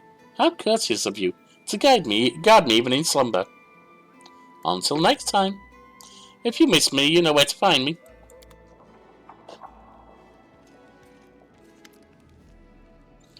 Gather your band, War Chief. We're going back to the ruins of Current Glen. Why do you need to go to the ruins? Remember that white wolf we saw in the ruins? Every night I see her in my dreams, standing next to the Stone of Voices. Wait, let me finish. Ulbrich holds up a finger, apparently expecting you to interrupt him. I know you can't trust dreams, that's what I always say, but I'm also no stranger to spirits and their workings. I know the difference between a dream that's sent from above and one that's sent from my belly after a hearty dinner. By the Griffin's wing, I swear that wolf is a friend, one of the guardians of old Sarkoris, just like my Evar. And if she is calling me to the stone, then we must go to the stone. Very well, we're going. Maybe not right now, but we are going. I don't really know what we'll find there, but we'll have to start with the Stone of Voices. It was silent last time, but this time it'll be a different story. I can feel it in my gut. And Darren looks around as if not exactly sure what he's doing here. Commander, how's our crusade doing? Our crusade? No. You weren't exactly thrilled to join the Crusaders. Of course I wasn't thrilled. But in unfavourable circumstances, a man cannot allow himself to wallow in gloom and despondency. What a man can do is look on the bright side of the whole situation and change his circumstances as much as possible. I, for instance, am certain that I'd be able to throw a rip-roaring party, even in the crater of an erupting volcano, with my hands tied behind my back. So what brings you to me? Oh, it's just a trifling thing. I wish to make a donation to the Crusade cause. It seemed a smart decision to me, because what's good for the Crusade is now tightly intertwined with what's good for yours truly. I did have to give the revenue from my estates a good shaking up, and send a few couriers scurrying about, but in the end I managed to acquire a couple of decent items. All in all, here is my donation to the Crusade and its commander. You must try them out for yourself. I offer these gifts from the bottom of my heart. Wand of pox pustules and wand of ray of sickening.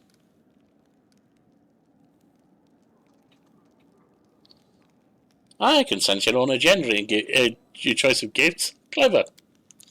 Darren smirked slightly. I thought of you while selecting these gifts, and now I must beg your forgiveness and bid you farewell. I still have plans to order and send a package of special gifts to my dearest cousin. By the way, take a closer look at my gifts. You may find something special in there. And then we have Tabardine. You see a Kelly 50 years old, dressed in a doublet that looks older than its owner. Once in a while, once it may have been expensive, but now it is worn and patched. A scabbardless sword hangs on his belt, covered in such a thick layer of rust that it looks more like a club. His flushed face, swollen, spongy nose, and the dark circles beneath his eyes suggest that he is a heavy drinker. When he opens his mouth to speak, your suspicion is confirmed by the stench of stale alcohol in his breath. So you're the commander, huh? It's a cosy little place you got yourself here. All these walls, polished furniture, solid, commendable. Why, I think I'll give you a medal for this. And who are you? The man groans as he straightens up, affecting a proud, noble bearing insofar as his decrepitude allows. You'll be pleased to know that I am Tabardine Quantissimus Hierophantal, rightful heir to the throne of Is and all of Sarkoris. Everyone knows that no king has ever ruled over all Sarkoris, and there is no throne in Is. How would you know? Have you been to Is? Have you seen it with your own eyes? You haven't. And if you haven't, maybe there is one. My pops used to tell me about the throne at the palace. It was gold all over, and it was encrusted with all manner of crusty things, like diamonds and fire ants and rubies and buboes. Couldn't take your eyes off it. That's what kind of throne it was. And it's all mine by right.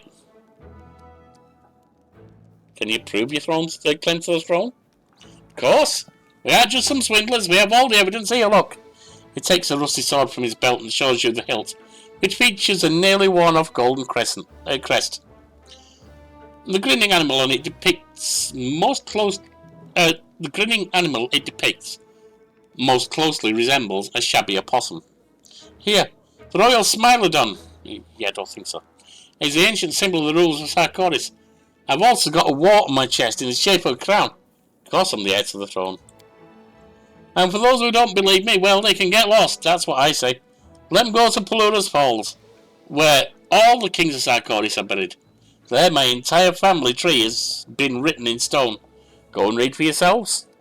Pelura's Falls, what's there? Are you deaf or what? You should be drinking a pine needle infusion. It'll do wonders for your ears and your eyes too. I'm telling you, all dead Sarkorian kings are in the ground there. In mausoleums, two memorials. And those, obelisks. That's right. And it's all written there, about my ancestors, and about me too. Just go look and everything will make sense. By every law in the land I am king. What do you think you're entitled to? We are simple people, we don't ask much. I mean, no, that's not what I meant. We are simple people, not simple at all. And we need a great deal. A king's palace, a throne's lands. But all that can wait until you take back Is and make sure all the demons leave. As of now, I won't mind having a king's residence here in Dresden. A place to sleep and some hot food. That'd be a start. I don't have that, so I see. Soldiers, throw this imposter out of here. Hey, wait, you're some commander, you are. Right, so that's over.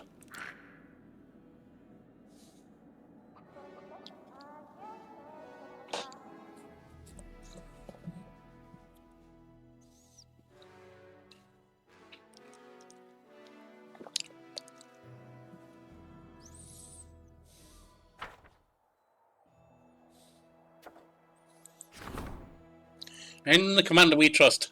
Swindlers have started rumour that the commander is a saint, and gullible soldiers are now buying their charms that allegedly contain her hair, cut nails, and other holy relics. We can punish them, which is what I'm thinking. Add 3,500 leadership. That is lawful. Crusade morale, leave the economy no. Chaotic. Unlocked buyer cloak to support the citadel. Or support the crusade, whatever. Manufacture charms bearing the commander's image and crusade themed merchandise. Yeah, maybe. If people want it, why not? Yeah, we'll take it, why not? Woljif will arrange the manufacturing of Crusader merchandise and goods with the commander's image. Soldiers and common Deviants alike will be eager to buy all of it, from lucky charms to travel mugs. Then we got report. Kramzadeh's army was undone, along with his plans to retake Dresden. The arrogant leaders of the demonic host did not deign to join the fight in person. He took flight, abandoning his soldiers.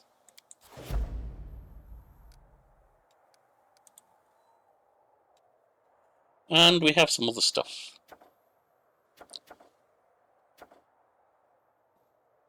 Strengthening diplomatic connections, fine.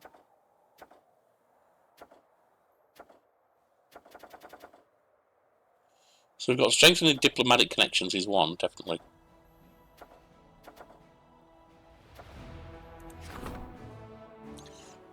Financing a crusade is a costly process, and the diplomatic councillors to come up with new tricks to preserve the friendship of countries and nobility, sponsoring the commander's army. And that's all we can do right there.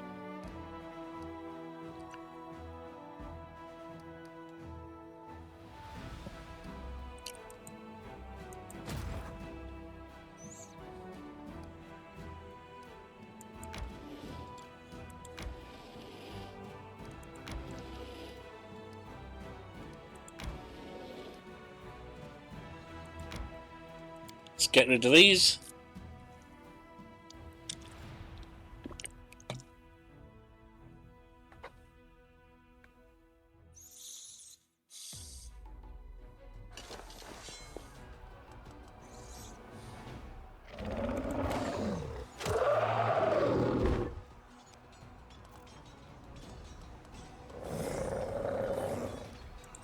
Dogs come out.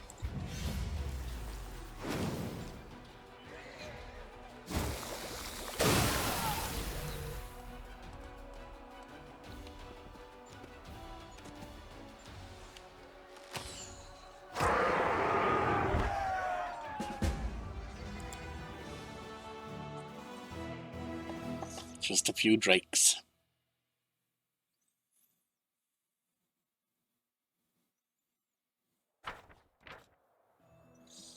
Warriors have discovered what attracted such a horde of monsters.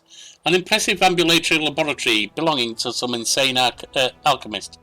The laboratory had been mercilessly plundered, and the jars with elixirs and ingredients bore sinister holes through which the hideous creatures had consumed their contents, like some exquisite nectar. Luckily, some of the alchemist's inventory survived, and now belongs to Crusaders. So we've got 60 energy points, fine. We also have an ability to get another army involved.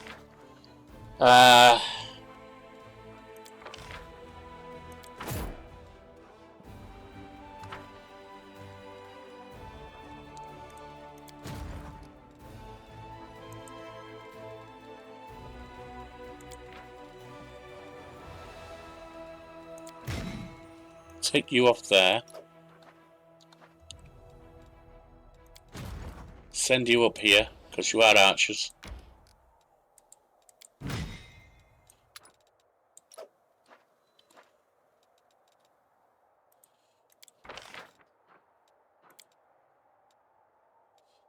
That's 1,100 and some, okay.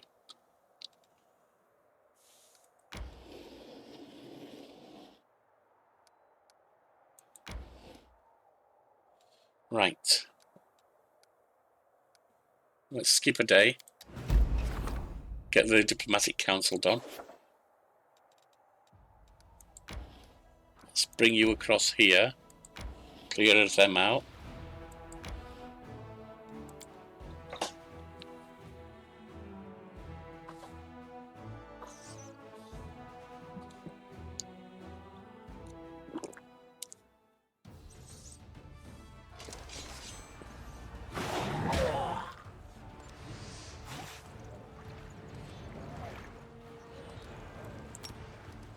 Actually, just use that.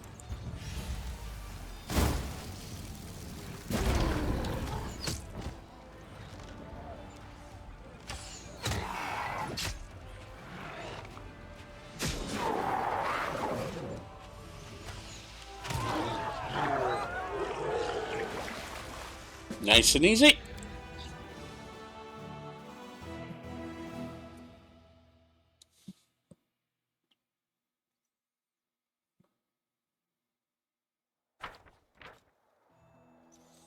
Looks like the commander of the unit must have taken part in the attack on Canabres. What else would explain the item in these chests looted from the Tower of Estrad Museum? And it is... it's a light pick, alright. Not really anything anyone's using. Okay, that way. Join them up then. Start heading back. Join them up. Join them up. Go around here and start taking them on.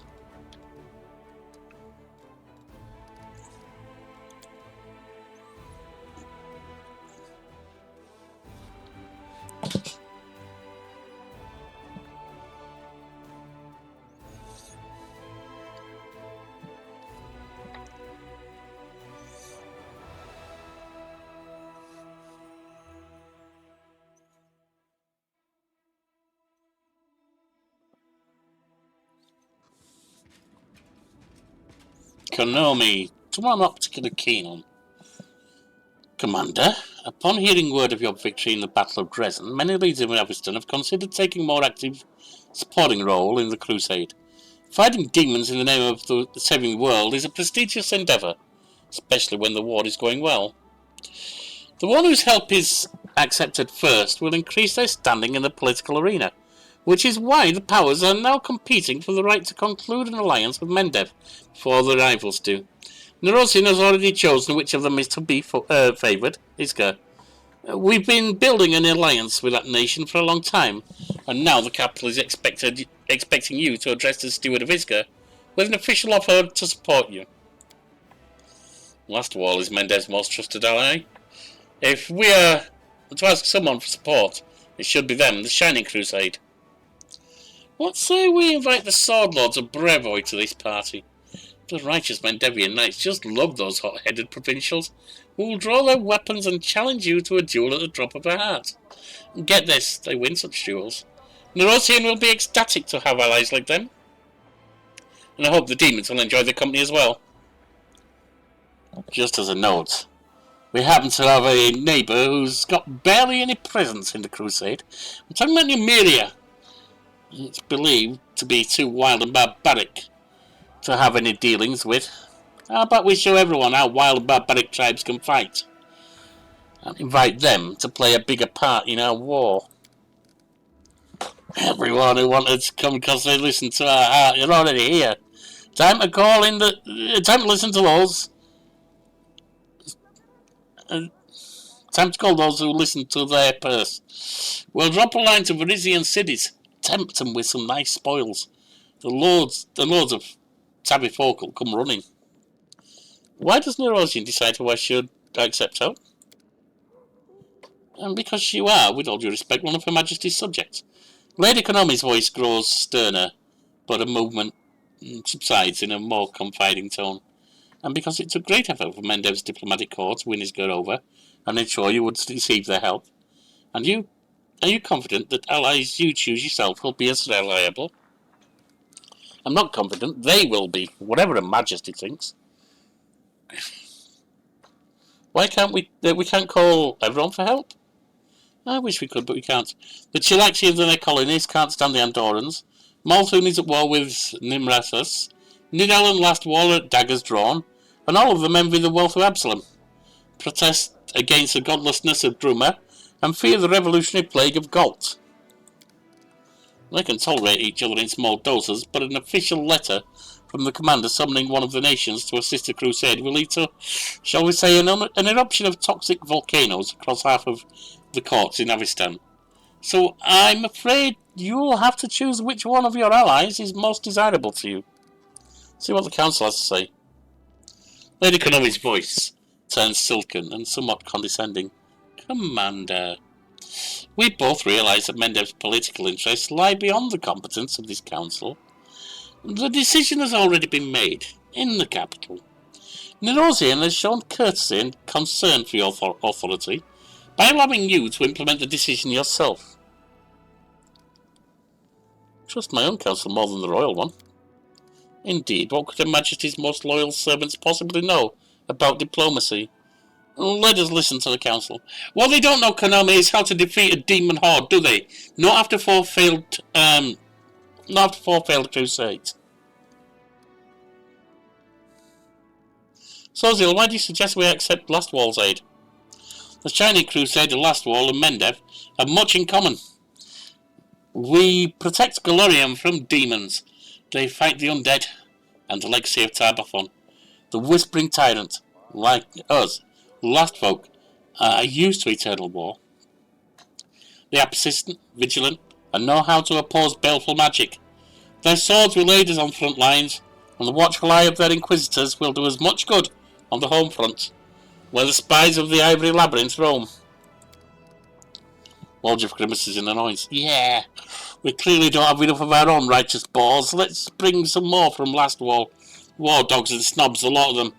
They'll barge in here and demand that everyone toe the line. Then what benefit do the Sword Lords offer us? A whole slew of benefits. We'll see some fresh blood in the war. Poke the also formal Nerosian with a stick. Recruit excellent fighters, proud as peacocks, just begging for a chance to prove themselves. And besides, this alliance can be easily arranged. Darren smiles wistfully. I used to take private fencing lessons from a certain Sword Lord of Hyde's Landing. Fencing didn't work out, but her lesson was gorgeous.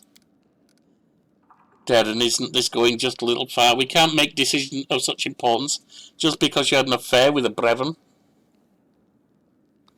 Lan, do you think Numeria will join us? If we treat them as equals, they will. There may be barbarians by the standards of lands like Mendev, but nobody can call them cowards. And many of them are descended from Sarkorians, who fled for their Kelid kin in Numeria. We'll remind them about the time they were wronged by the demons, and whole clans of Avengers will answer the call. Ah, now you're so passionate about finding new friends. Together you will, sit by the bonfire, play some dissonant musical instruments, pick your teeth with knives. What else does Avengers do for fun? We dance around naked, obviously. Sorry, I can't bring you along. They'll make fun of me for having such a scrawny friend. There's a reason why Numeria hasn't been invited to join the crusade. Needless to say, I personally do not share this prejudice against them, but not all sovereigns of Avistan feel the same way. Some will find it beneath them to be involved with the same crusade as barbarians. Will they? Well, why don't I send the demons to their doorstep? Won't you tell me more about the advantages of partnership with Varisia? Varisia, the old frontier, the land of the free. Adventurers of all stripes go there to seek their fortune. The sailors there aren't afraid of going after the sea dragons and krakens, and the thugs are not scared of anything or anyone whatsoever. Those daredevils fear no demon, and that's exactly the kind of guts we need. When we're looking for allies or henchmen, even I'm aware that Varisia is a realm of gangs and self-willed despotism.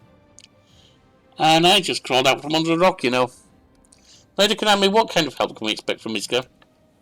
Isga is a nation locked in constant territorial struggle with goblin tribes. Countless battles have tempered their army, taught them not to fear losses, and granted experience in both the military craft and the cultivation of untamed lands. Their formidable combat sorcerers will be of great use to Dresden. Would you not agree? There is, however, another reason to pursue the alliance with them. Isga is a protectorate of Cheliax, and with such a mighty patron at their back, they have no shortage of resources or troops. By establishing friendly relations with Isga, we can strengthen our ties with a powerful neighbour in the south. The value of such an alliance is indisputable. Lady Konami, I do not doubt that only your innate modesty forbids you from mentioning the innumerable bribes received by Nerosian diplomats for facilitating this alliance. I imagine Cheliax was most generous. However, sending the funds that make their way into our Armis coffee, I could not spot a single coin of Cheliaxian mintage. So why should we help you? I've made my decision. Well, I've got ideas. Lastwall, well, I don't like the idea of Inquisitors after what, it was whole run, but still, after what they did to Mega Lember. Darren,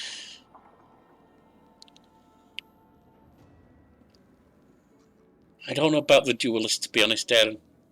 I hear you, but I'm just not convinced of them. I mean, look at the one we've had from there. Jamanda or Jenna, whichever. Aldori, who just ran. I know I'm basing view on one, but I don't have a lot of hope for them. Barbarians. The fact that they're allied with Sarkoris, I like, because that's my boy, what do I call him, Ulbrich. So that could be good, but I'm not sure. Well, Jeff, I'm really not looking for people who are just thugs. I mean, I can see the use to some extent, but trustworthiness, I don't know. Now, Konami, the sorcerers. That could be useful. This time I will go with you, Lady Konami, just like last time. Because I think the offer is the best. Your wisdom never fails you, and Rosine will be pleased to know you're not squandering allies whom they have taken such pains to attract. The battle sorcerers of Isga, hardened in the clashes with goblins, will serve you well. I won't detain you any longer, Commander. When matters of foreign or diplomatic policies once again require attention, I will convene the Diplomatic Council.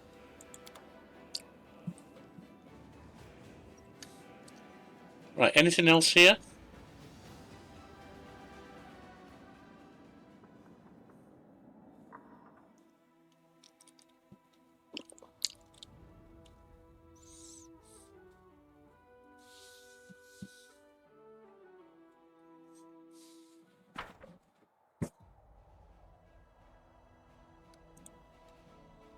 Yes.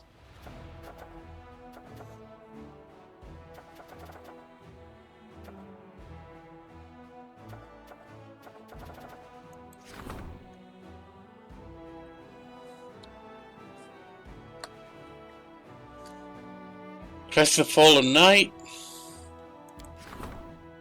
Shilrol's Hiding Tusk. Unholy Symbol of Rovagog. Phylactery of Stevanius. We're doing something else there right now.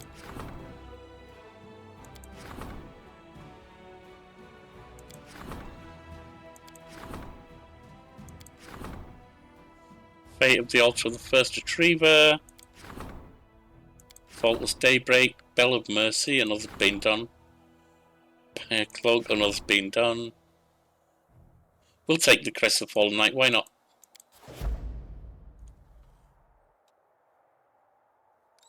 The next thing's going to be 2 days away, so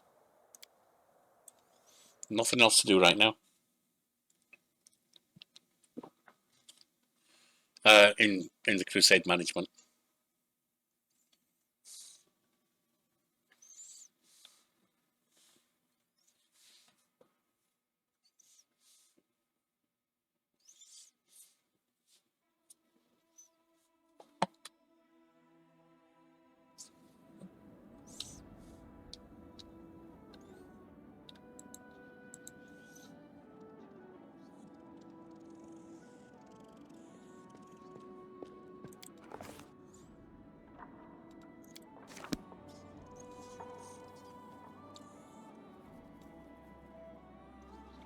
Actually, before I do, I did sleep, didn't I? No, because look, we've got people who are at death's door, essentially. Let's go rest. Not sure I'm gelling with Lan.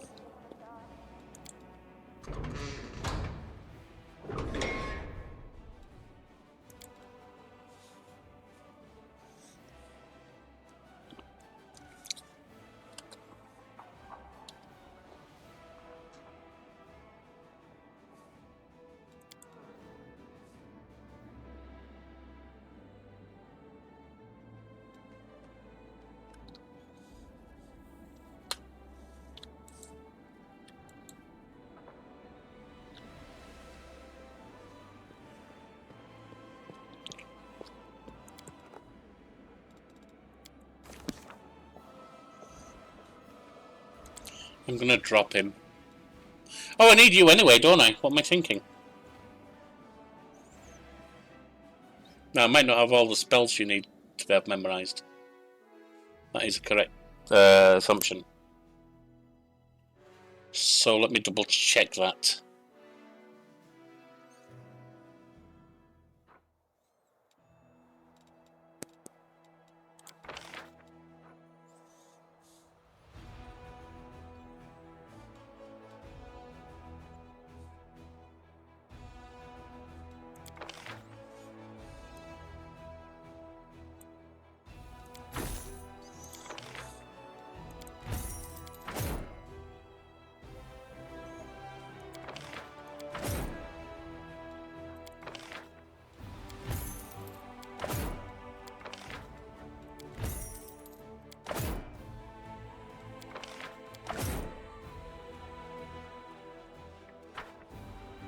Actually, I did that wrong, didn't I?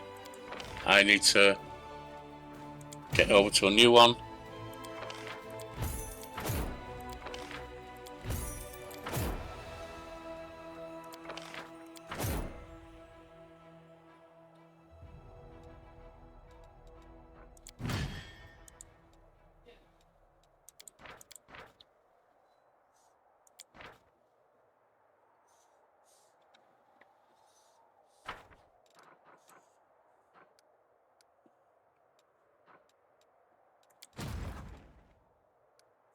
Let's bring you back. Oh, you're not. Alright, one. Let's bring you down and around.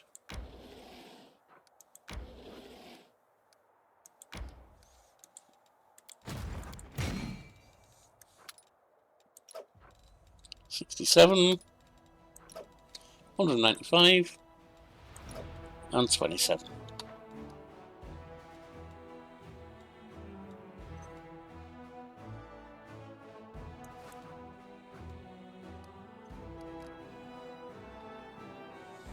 Now I'm going up here, aren't I?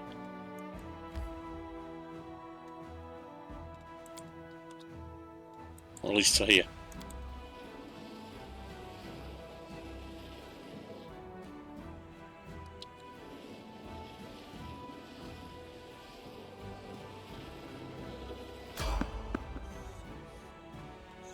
Found some enemies, give them a fight.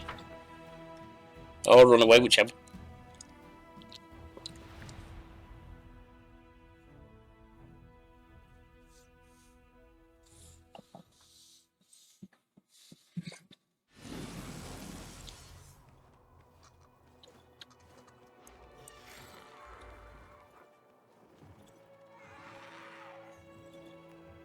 We'll try it. Together we stand. I think we'll be okay. No time for idling. Your time is over. Can we retreat already?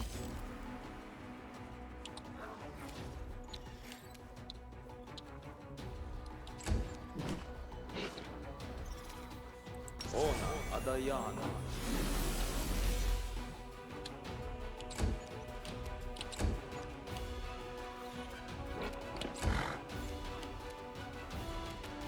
Can we put you down by any chance? Nope. Oh, oh, there's another. And another.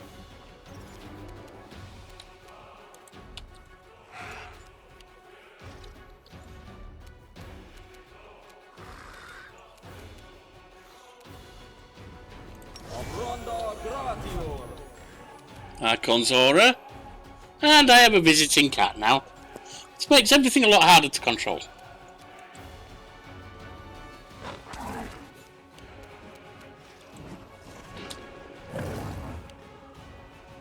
You offend me.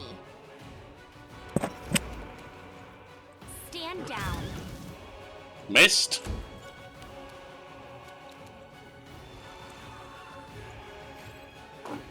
Cover me, all right?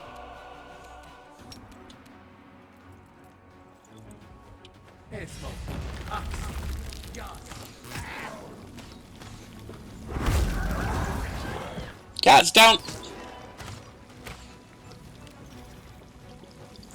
Amber.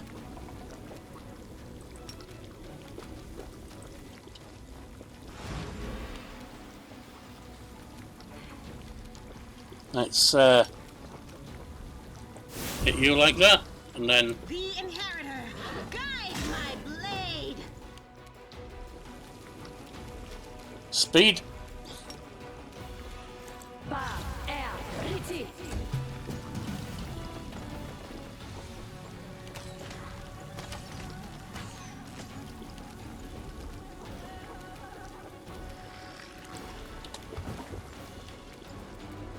Eternal Rose, I call upon you!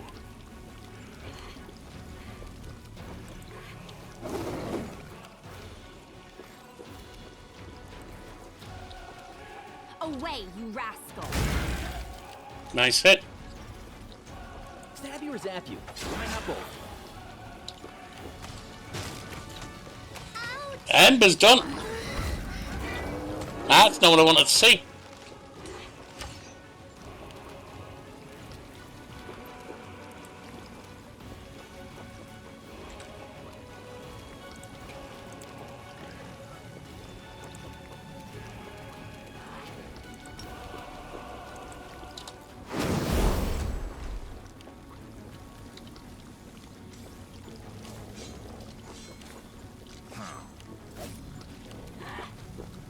Into the fray. Liliana.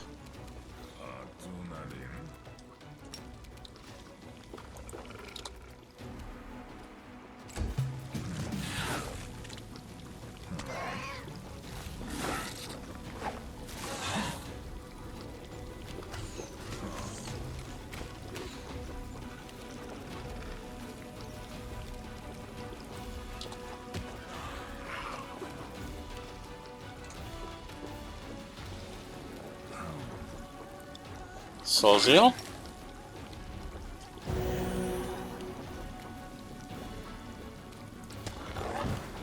Arrow's hurt again.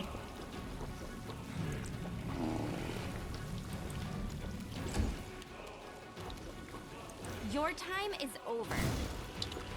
No good. Distract them from me. Good. I think I can continue fighting. No, you can't.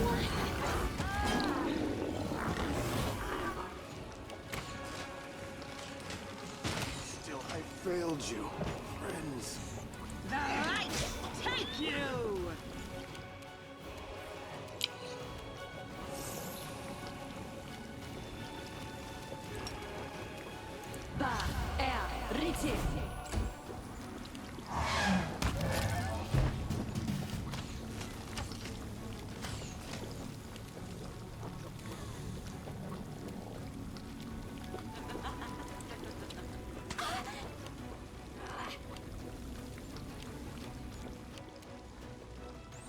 Naira, come on. You offend me. Time to share your treasures.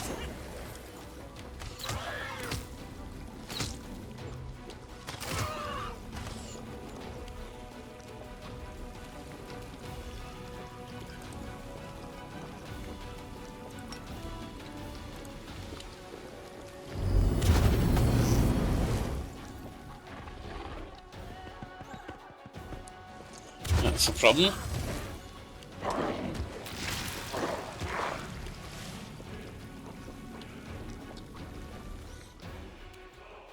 The inheritor, guide my blade.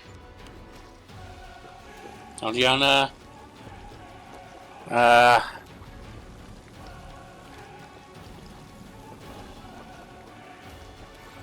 Do not hold back.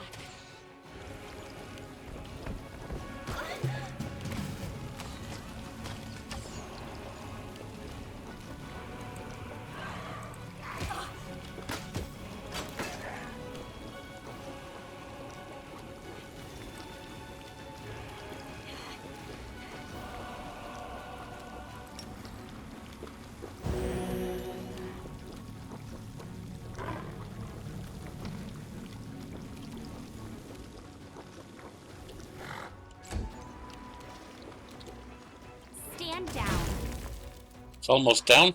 No, it's not. He's nowhere near down. Actually. Cover me, all right?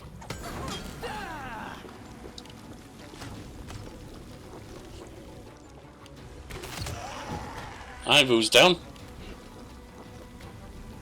Amber.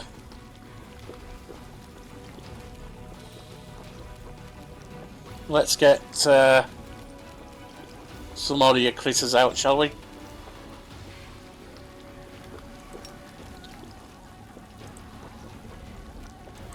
Esmo, Axe, yes.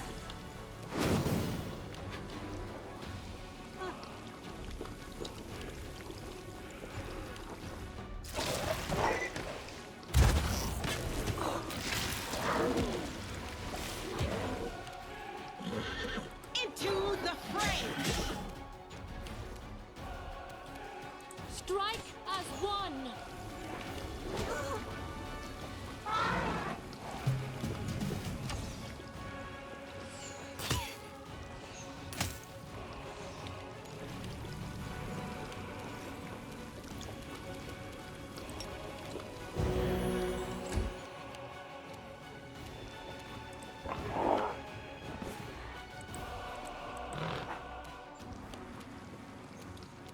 Away, you rascal!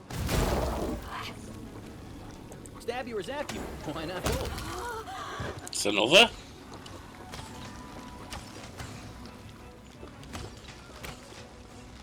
You need your assistance. Amber, give him a quick heal. Esmo, Axe, yes.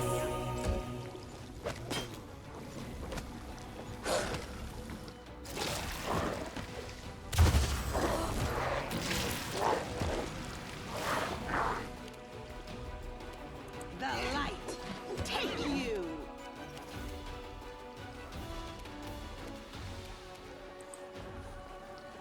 I saw.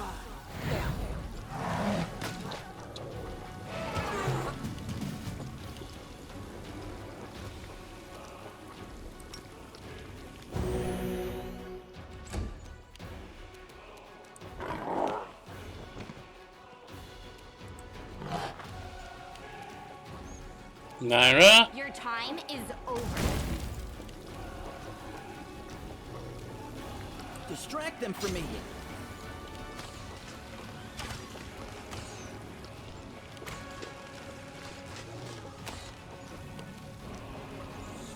Amber, see if we can put something down.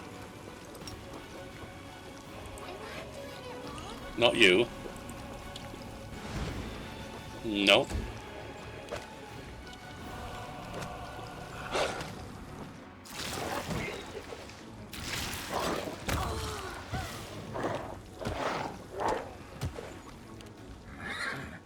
The inheritor. Guide my blade. No, that was worthless. Attack!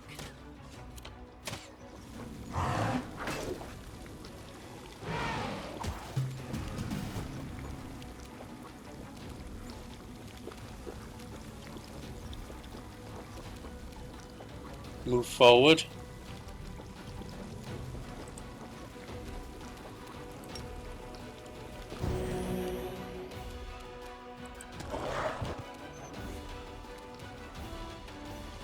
You offend me. Going down, bit by bit. Time to share your treasures.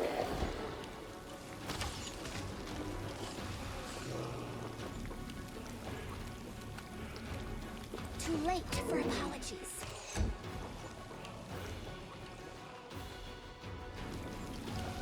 I think at this point we take it off a turn-based.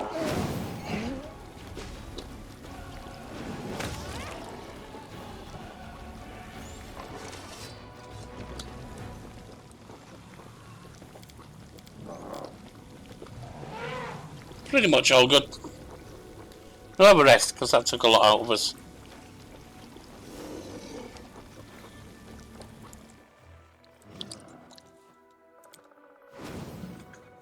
You're just as dumb as you've always been. But I'm not embarrassed to be seen talking to you anymore. Actually, the opposite. I'm embarrassed I turned my back on you. Now I've got this weird ache inside. I'm happy it hurts. That means your heart that froze from loneliness is starting to thaw.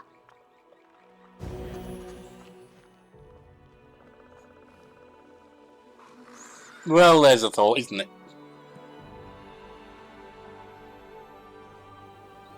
Right.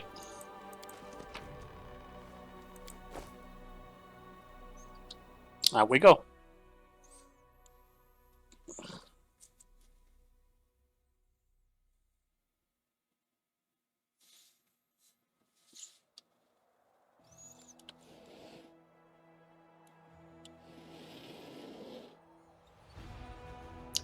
Now, let's mess around with the armies.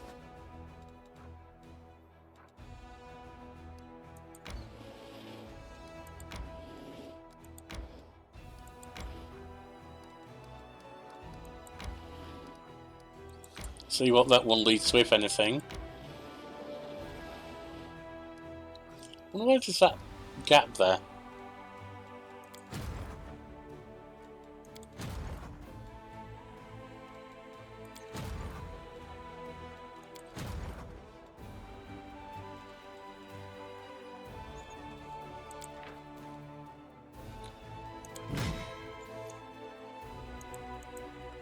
Hang on, where are you?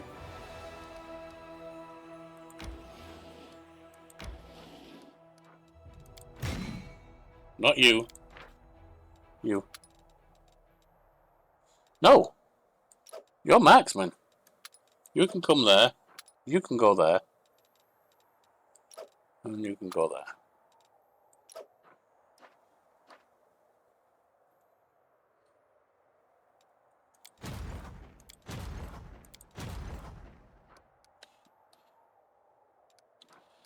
Try and catch up with the army.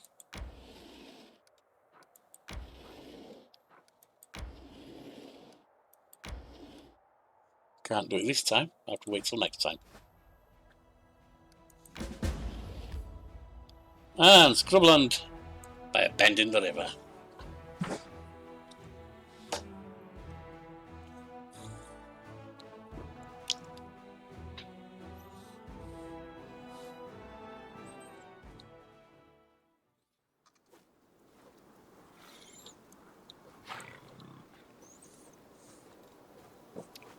Right, Sealer, mount up.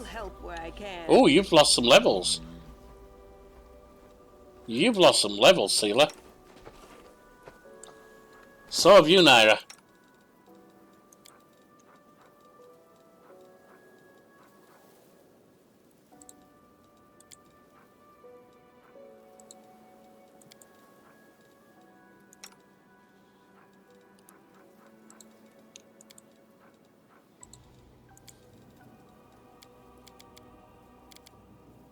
So have you. No! On him!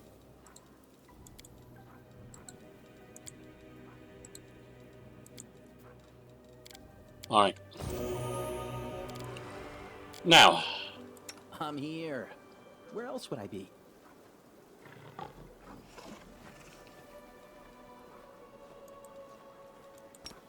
Put that on you.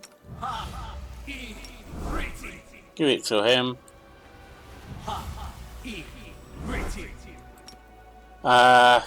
Give that to the horse. Naira.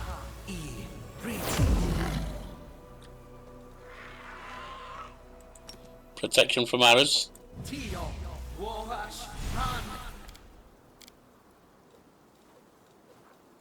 Giant size.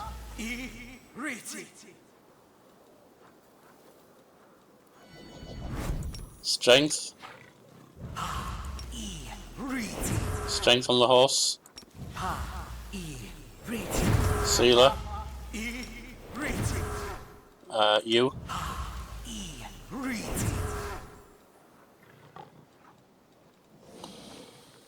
Oops.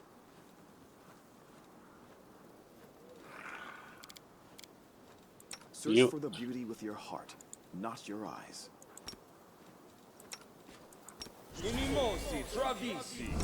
Just give these to the pets.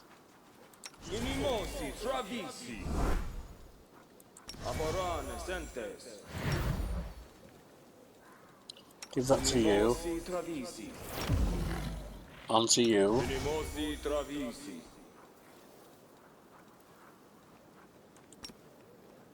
Strength. Onto Arue.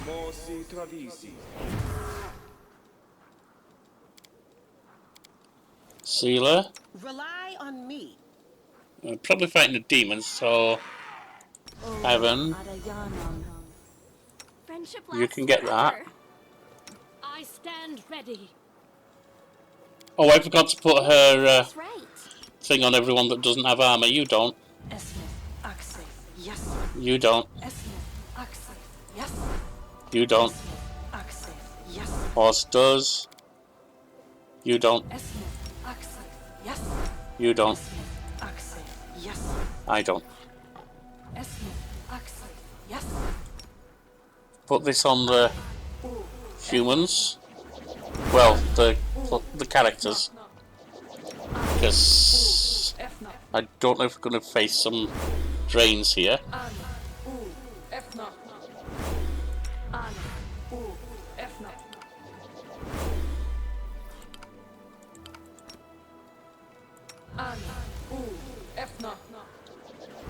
Poison resistance. Yes. Okay. No reason to You're talk. done, you're done. Let us not Me. hesitate. Giant size on Arue. Nope, on you. Giant size on the horse. Giant size on the leopard. So that's not all that useful for the leopard, to be honest.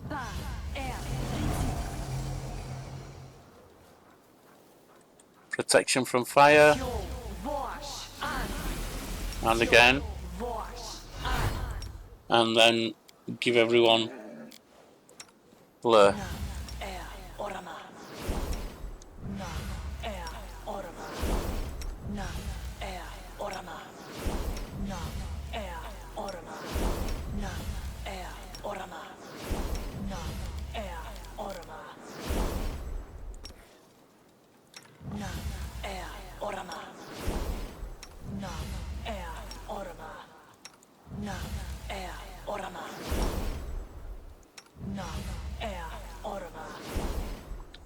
All good, I think.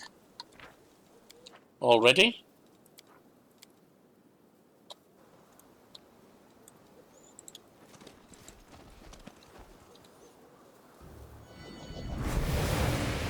And there's the demon. I fell spawn did not come alone. The giant Glabrezu tires over you. His small yellow eyes, glowing amidst the lumps and horns, come to rest on Woljif. The demon's pincers instinctively close with a bone-grinding snap, and his nostrils flare. Spawn of Igfili's Lady Hepzimera ordered me to bring her the moon of the abyss. Give it to me, and I will kill you quickly. Is he talking to me? He's definitely talking to me. Woljif takes a step back. Hey, Hornhead, I'm the spawn of my man, Da. I don't even want to think where you crawled out of. How about it, Chief? Show him your special chiefly mojo. Who's Igfili's? A demon who sows his seed on Galarian. From his seed grew the coward currently hiding behind you. He will die more slowly and painfully than you, in retribution for everything Igfili's has done to vex my mistress. Who are you? Know the name of the one who will squeeze out your innards, WOTR. Gorger of screams, Hepzimera's scourging lash, and Baphomet's faithful. You will die begging me for mercy. I don't think I will. Who's Hepzimera? My mistress is a high priestess of Lord Baphomet. I will fulfill her command, and she will honour me with her blessing. Why are you so determined to kill Woljif? Why do you need the moon of the abyss? Yeah, why? I ain't never seen you before in my life. Maybe you got me confused with someone else, another Woljif maybe? Or a guy with horns like mine? You are Igfili's spawn. That is reason enough to kill you. But my mistress also needs the item you stole, the moon of the abyss. No more talking. Die, traitorous seed. Okay. Are the darkness. Stand Man down.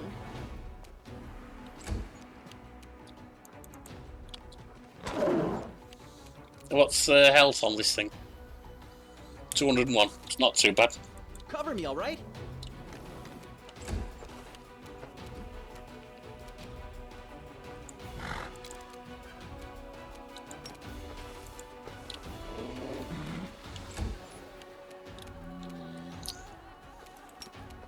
Into the fray! Ha! Begone, fiend! Tactical. Alright, Woljif went down easy.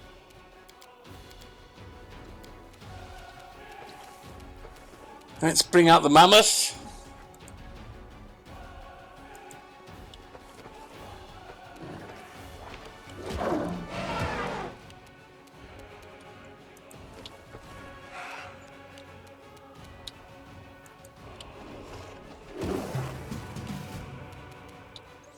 Away, you rascal.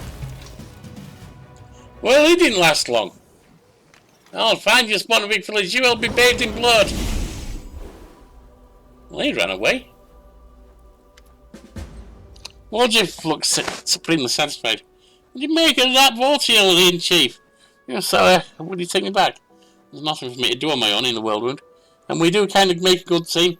I promise not to run away again, but we get attacked by gaggles. I mean, sorry, chief, but it's scary. Out there. Tiefling laughs. I'm kidding. I really won't run away again. Really? Don't get ahead of yourself. First, I deserve to know what your connection is to the demons. I don't know anything about any demons. It's the first time I ever saw Voltiel Beast. But it sure seems to have it in for me. It doesn't just want the moon of the abyss. It wants me to suffer. And that mystery is absolutely whatever she's called. There's something fishy going on here, Chief. I'm telling you. I don't want to get. I want to get to the bottom of it because something tells me we'll be seeing Voltiel again. I know his type. Wants to get a hold of you. They don't let go. Woljif runs a hand through his shock of hair. Here's how it is. There's this demon Achilles, the one that Voltiel and his mistress are so worked up over. If I'm supposed to be his spawn, then maybe he's my grandpa. I believe it. He's caused so much trouble that people even want to bump off his grandkids.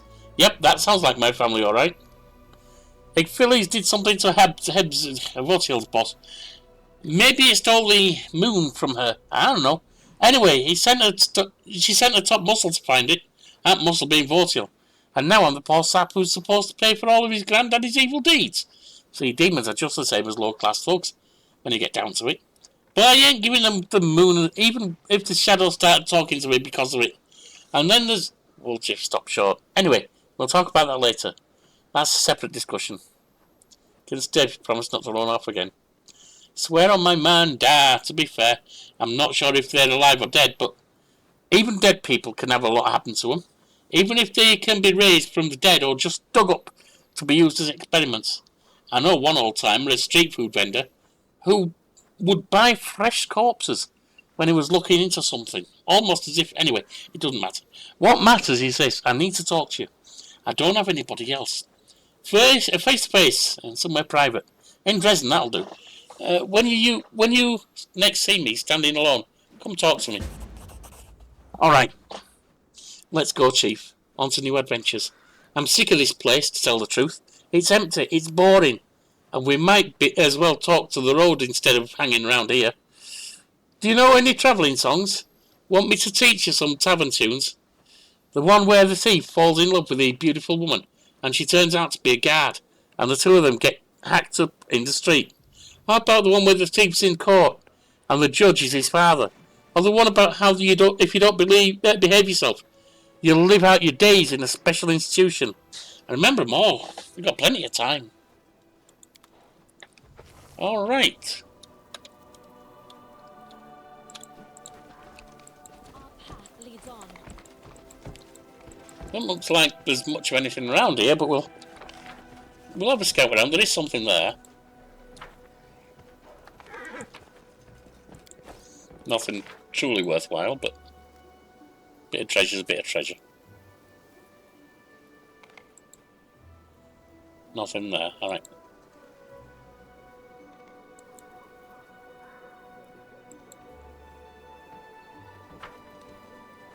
Out we go.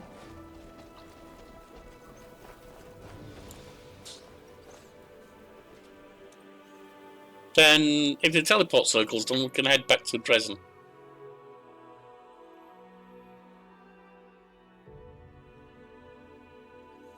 Speak to our lad in the streets.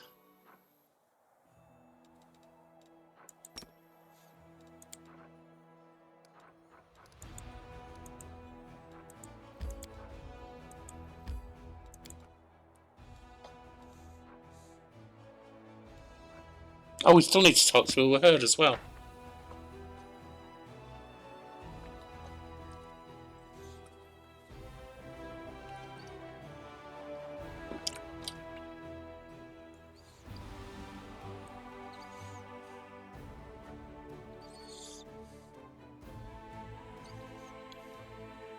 First thing, talk to him, then go back to the Citadel.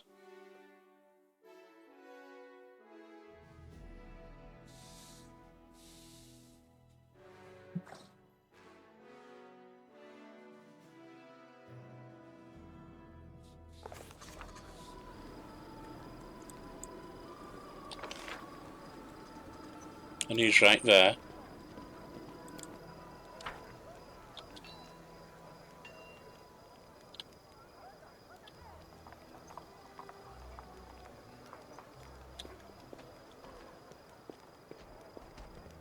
Not exactly alone there, Woljif. Woljif is your friendly smile. Hey, Chief, want to talk? Want to tell me something in private? Woljif tries to seem calm, but his tail is lashing nervously. I don't know how to word it so you don't just drag me off straight to the Inquisitors. You were the one who wanted to talk. Woljif sighs heavily. Well, you got me there. But I don't know how to put it. This has never happened to me before. Bear with me. I'm not the one to gush about my feelings, you know. And this is a hard thing for me to talk about. Woljif is still alert, but the motion of his tail shows. Fine. I can't believe you took me back. No one has ever done anything like that for me before. So I guess I can trust you with some things. Not all of them, though. My shadow. Did I tell you it talks now? Well, it happened after I started carrying the moon in the abyss with me. And that's not the only thing that happened. It's been giving me strange dreams, like I'm falling inside some kind of crystal. I keep falling forever. Everything around me is shining, but dreams don't mean anything. I thought it was because the wound is so near. But there's something else. Woljif stays silent for a while, building up his courage. Chief, I'm stronger. My fingers tingle any time I use magic now, like it's dying to come out. It wasn't like this before. I did some magic, but now it's like I can do some real magic, you know? This has never happened before I took the moon. Woljif gives you a pleading look. Chief, I don't know what to do with these special powers. What if they get stronger? I mean, I always thought about what I'd do if I was suddenly rich and powerful. I'd show everyone my true worth, but I'm not ready for this. It's too much for a simple fellow like me. Yes, this is my grandfather's inheritance, but why do you leave it to me? Do you think he really wanted me to become stronger, so I could grab what the world owed me, as payment for all the kicks and blows, and for all the mocking at the way I was born? What if it's a trap? I've never seen anything like this. You need to use its power with caution, and we'll keep an eye on how the amulet works from now on. Woljif smiles condescendingly. I know, cautionary tale. The Golden Hands had a thug, a half-orc who'd bend coins and break bricks with his head for a dare. So once I asked him, can you lift a tower shield with your teeth, no hands?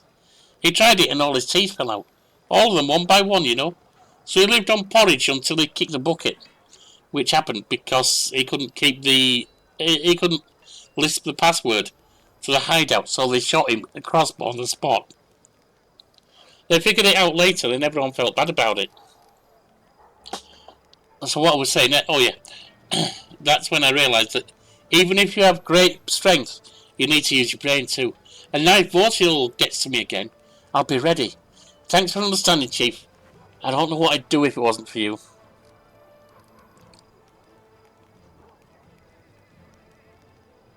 WOTR believes there are too many demons hanging around you. And the moon of the abyss turned out to be of demonic origin as well. Woljif sighs heavily. You think I like it? If it was up to me, I'd never have met them. This is how this is how he say. Ichthyllis must be my grandfather, since they call it me his spawn. Vortiel, that spiked ugly mug, came to try and collect some of the old demon's debt from me. I know how it goes. We have uncles for this in the family, big thugs, but without the spikes.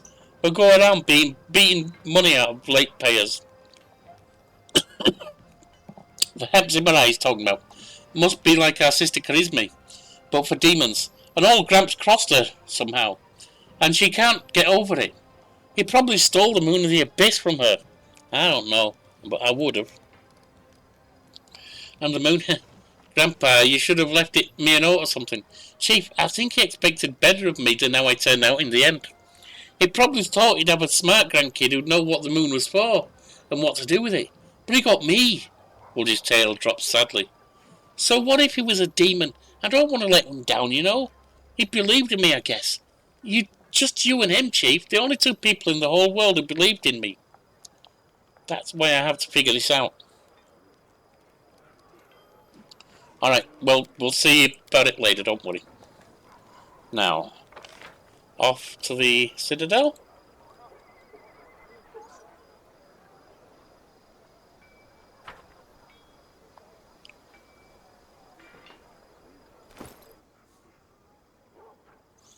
Just under 10,000 left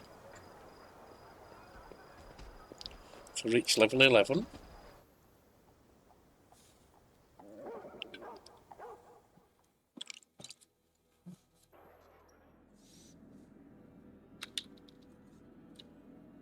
Without a doubt.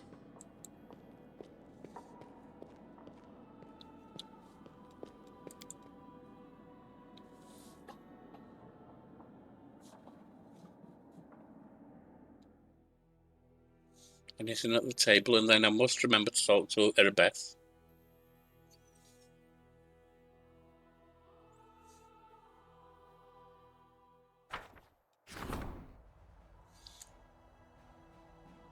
Six paladins and 8 marksmen are recruited at the commander's headquarters. Good. And we have...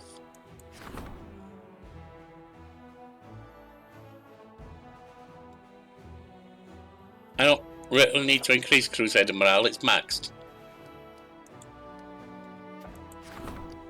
Cursed children. Demons have been stealing children in Canabres and possessing their bodies so they get close enough to Crusaders to deliver a dagger strike. The officers are asking how they should proceed when encountering the possessed. Saving the children comes first.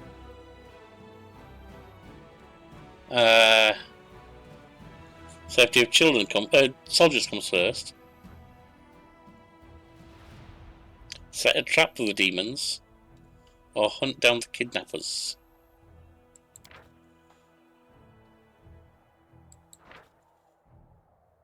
$1,500 diplomacy experience and 60 energy points, not bad.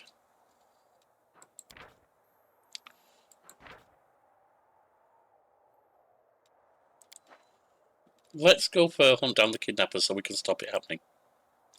Lan is willing to select a number of fighters who will track down and slay the kidnappers. Should they succeed, the nation will applaud them. Mendevian clerics will offer a solemn prayer for their protectors.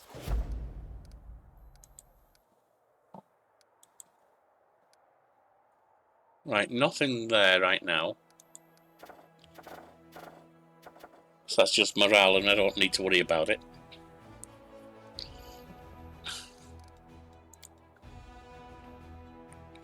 Now we have a word with Erebeth.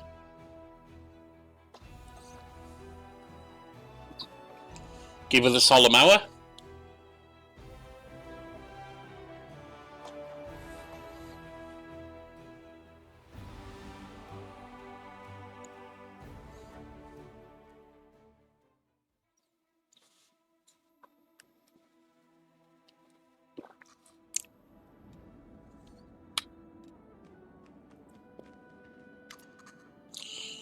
Erebeth's eyes are vacant, her thoughts are clearly somewhere else. Seeing you, though, she snaps to attention. Hello, Commander. I found your father's sword, take it. Praise Iomedae. Erebeth takes the sword as gently as if it were a living creature, and sheathes it in a scabbard. I don't know what to say. I'm forever indebted to you. I never thought I'd get my sword back. That's 700 experience. And 50,000 gold coins. Please allow me to reward you, and please no objections. I never could replace this sword. Shall never part with it again, I swear. How's the Eagle Watch doing in Canabres? Everything is going well. I was wary of handing over the reins at first. I was afraid that everything would fall apart without interfering me. But I took a risk. And left a very clever lad in charge of Tiefling as it happens. He infiltrated the cult alone. They couldn't imagine a Tiefling wouldn't be on their side. He exposed an entire cell. I personally knighted him just before the city was attacked. Of course, there were many who weren't happy about it, but it's not my job to make people happy. He hasn't disappointed. He's built up the Order's ranks again, and he's running everything so smoothly. It's as if the demon attack never happened. He's proven more than once that I left Canabres in good hands, but I admit it's still strange to think of such a small order as the Eagle Watch. Now at 2 chapters, one in Dresden and one in Canabres. We need to talk about what happened during the attack on Dresden. Rebeth lowers her head. My behaviour was unworthy of a knight, even less a commander. How can I lead soldiers when I was sitting around while others shed their blood? Yeah, it's almost time to quit. My throat's giving out. Under these circumstances, leaving my position would be tantamount to desertion. Still, as your advisor, I strongly recommend you release me from my position as head of the Order, strip me of my knighthood, and send me to serving the condemned.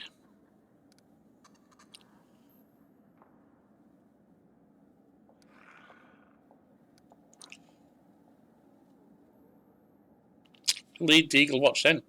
You know I've no one to replace you. Well, she's handed that over. Few deserve those titles more than you. Don't blame yourself. Under the circumstances, you did everything possible, and more besides. I lost my temper, and that's my fault. I apologise. Thank you, Commander. The gratitude in her best voice is sincere. A spark of enthusiasm appears in her eyes, which had grown dull over recent weeks. The half-orc salutes you sharply. For a moment, you once again see the Erebeth, who was ready to protect the defender's heart with a dying breath. Thank you for still trusting me, more than anyone else does in this crusade. More even than I trust myself.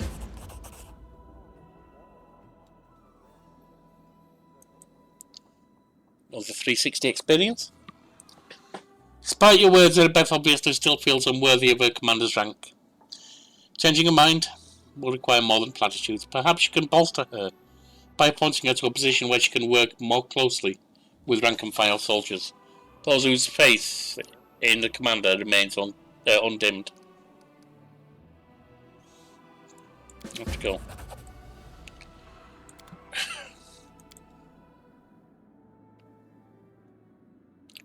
Can I give her her orders now or not? What does it require?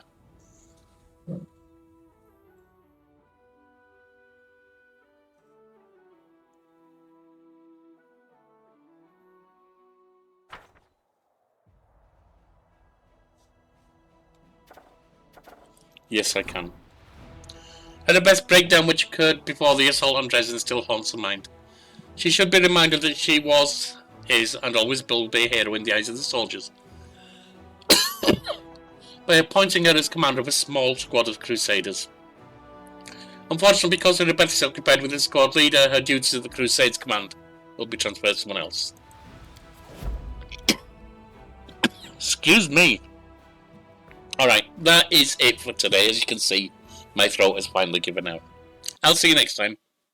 Thanks for watching, for being around, for every message, reaction, all the joy we found. To the quiet, the loud, the sharp and the sly, you're the reason I'm leaving with my spirits high. So hit like, leave a word or tap that sub. If you laugh, cry to mock my stuff. Every click helps the channel grow, lets me keep on with the show.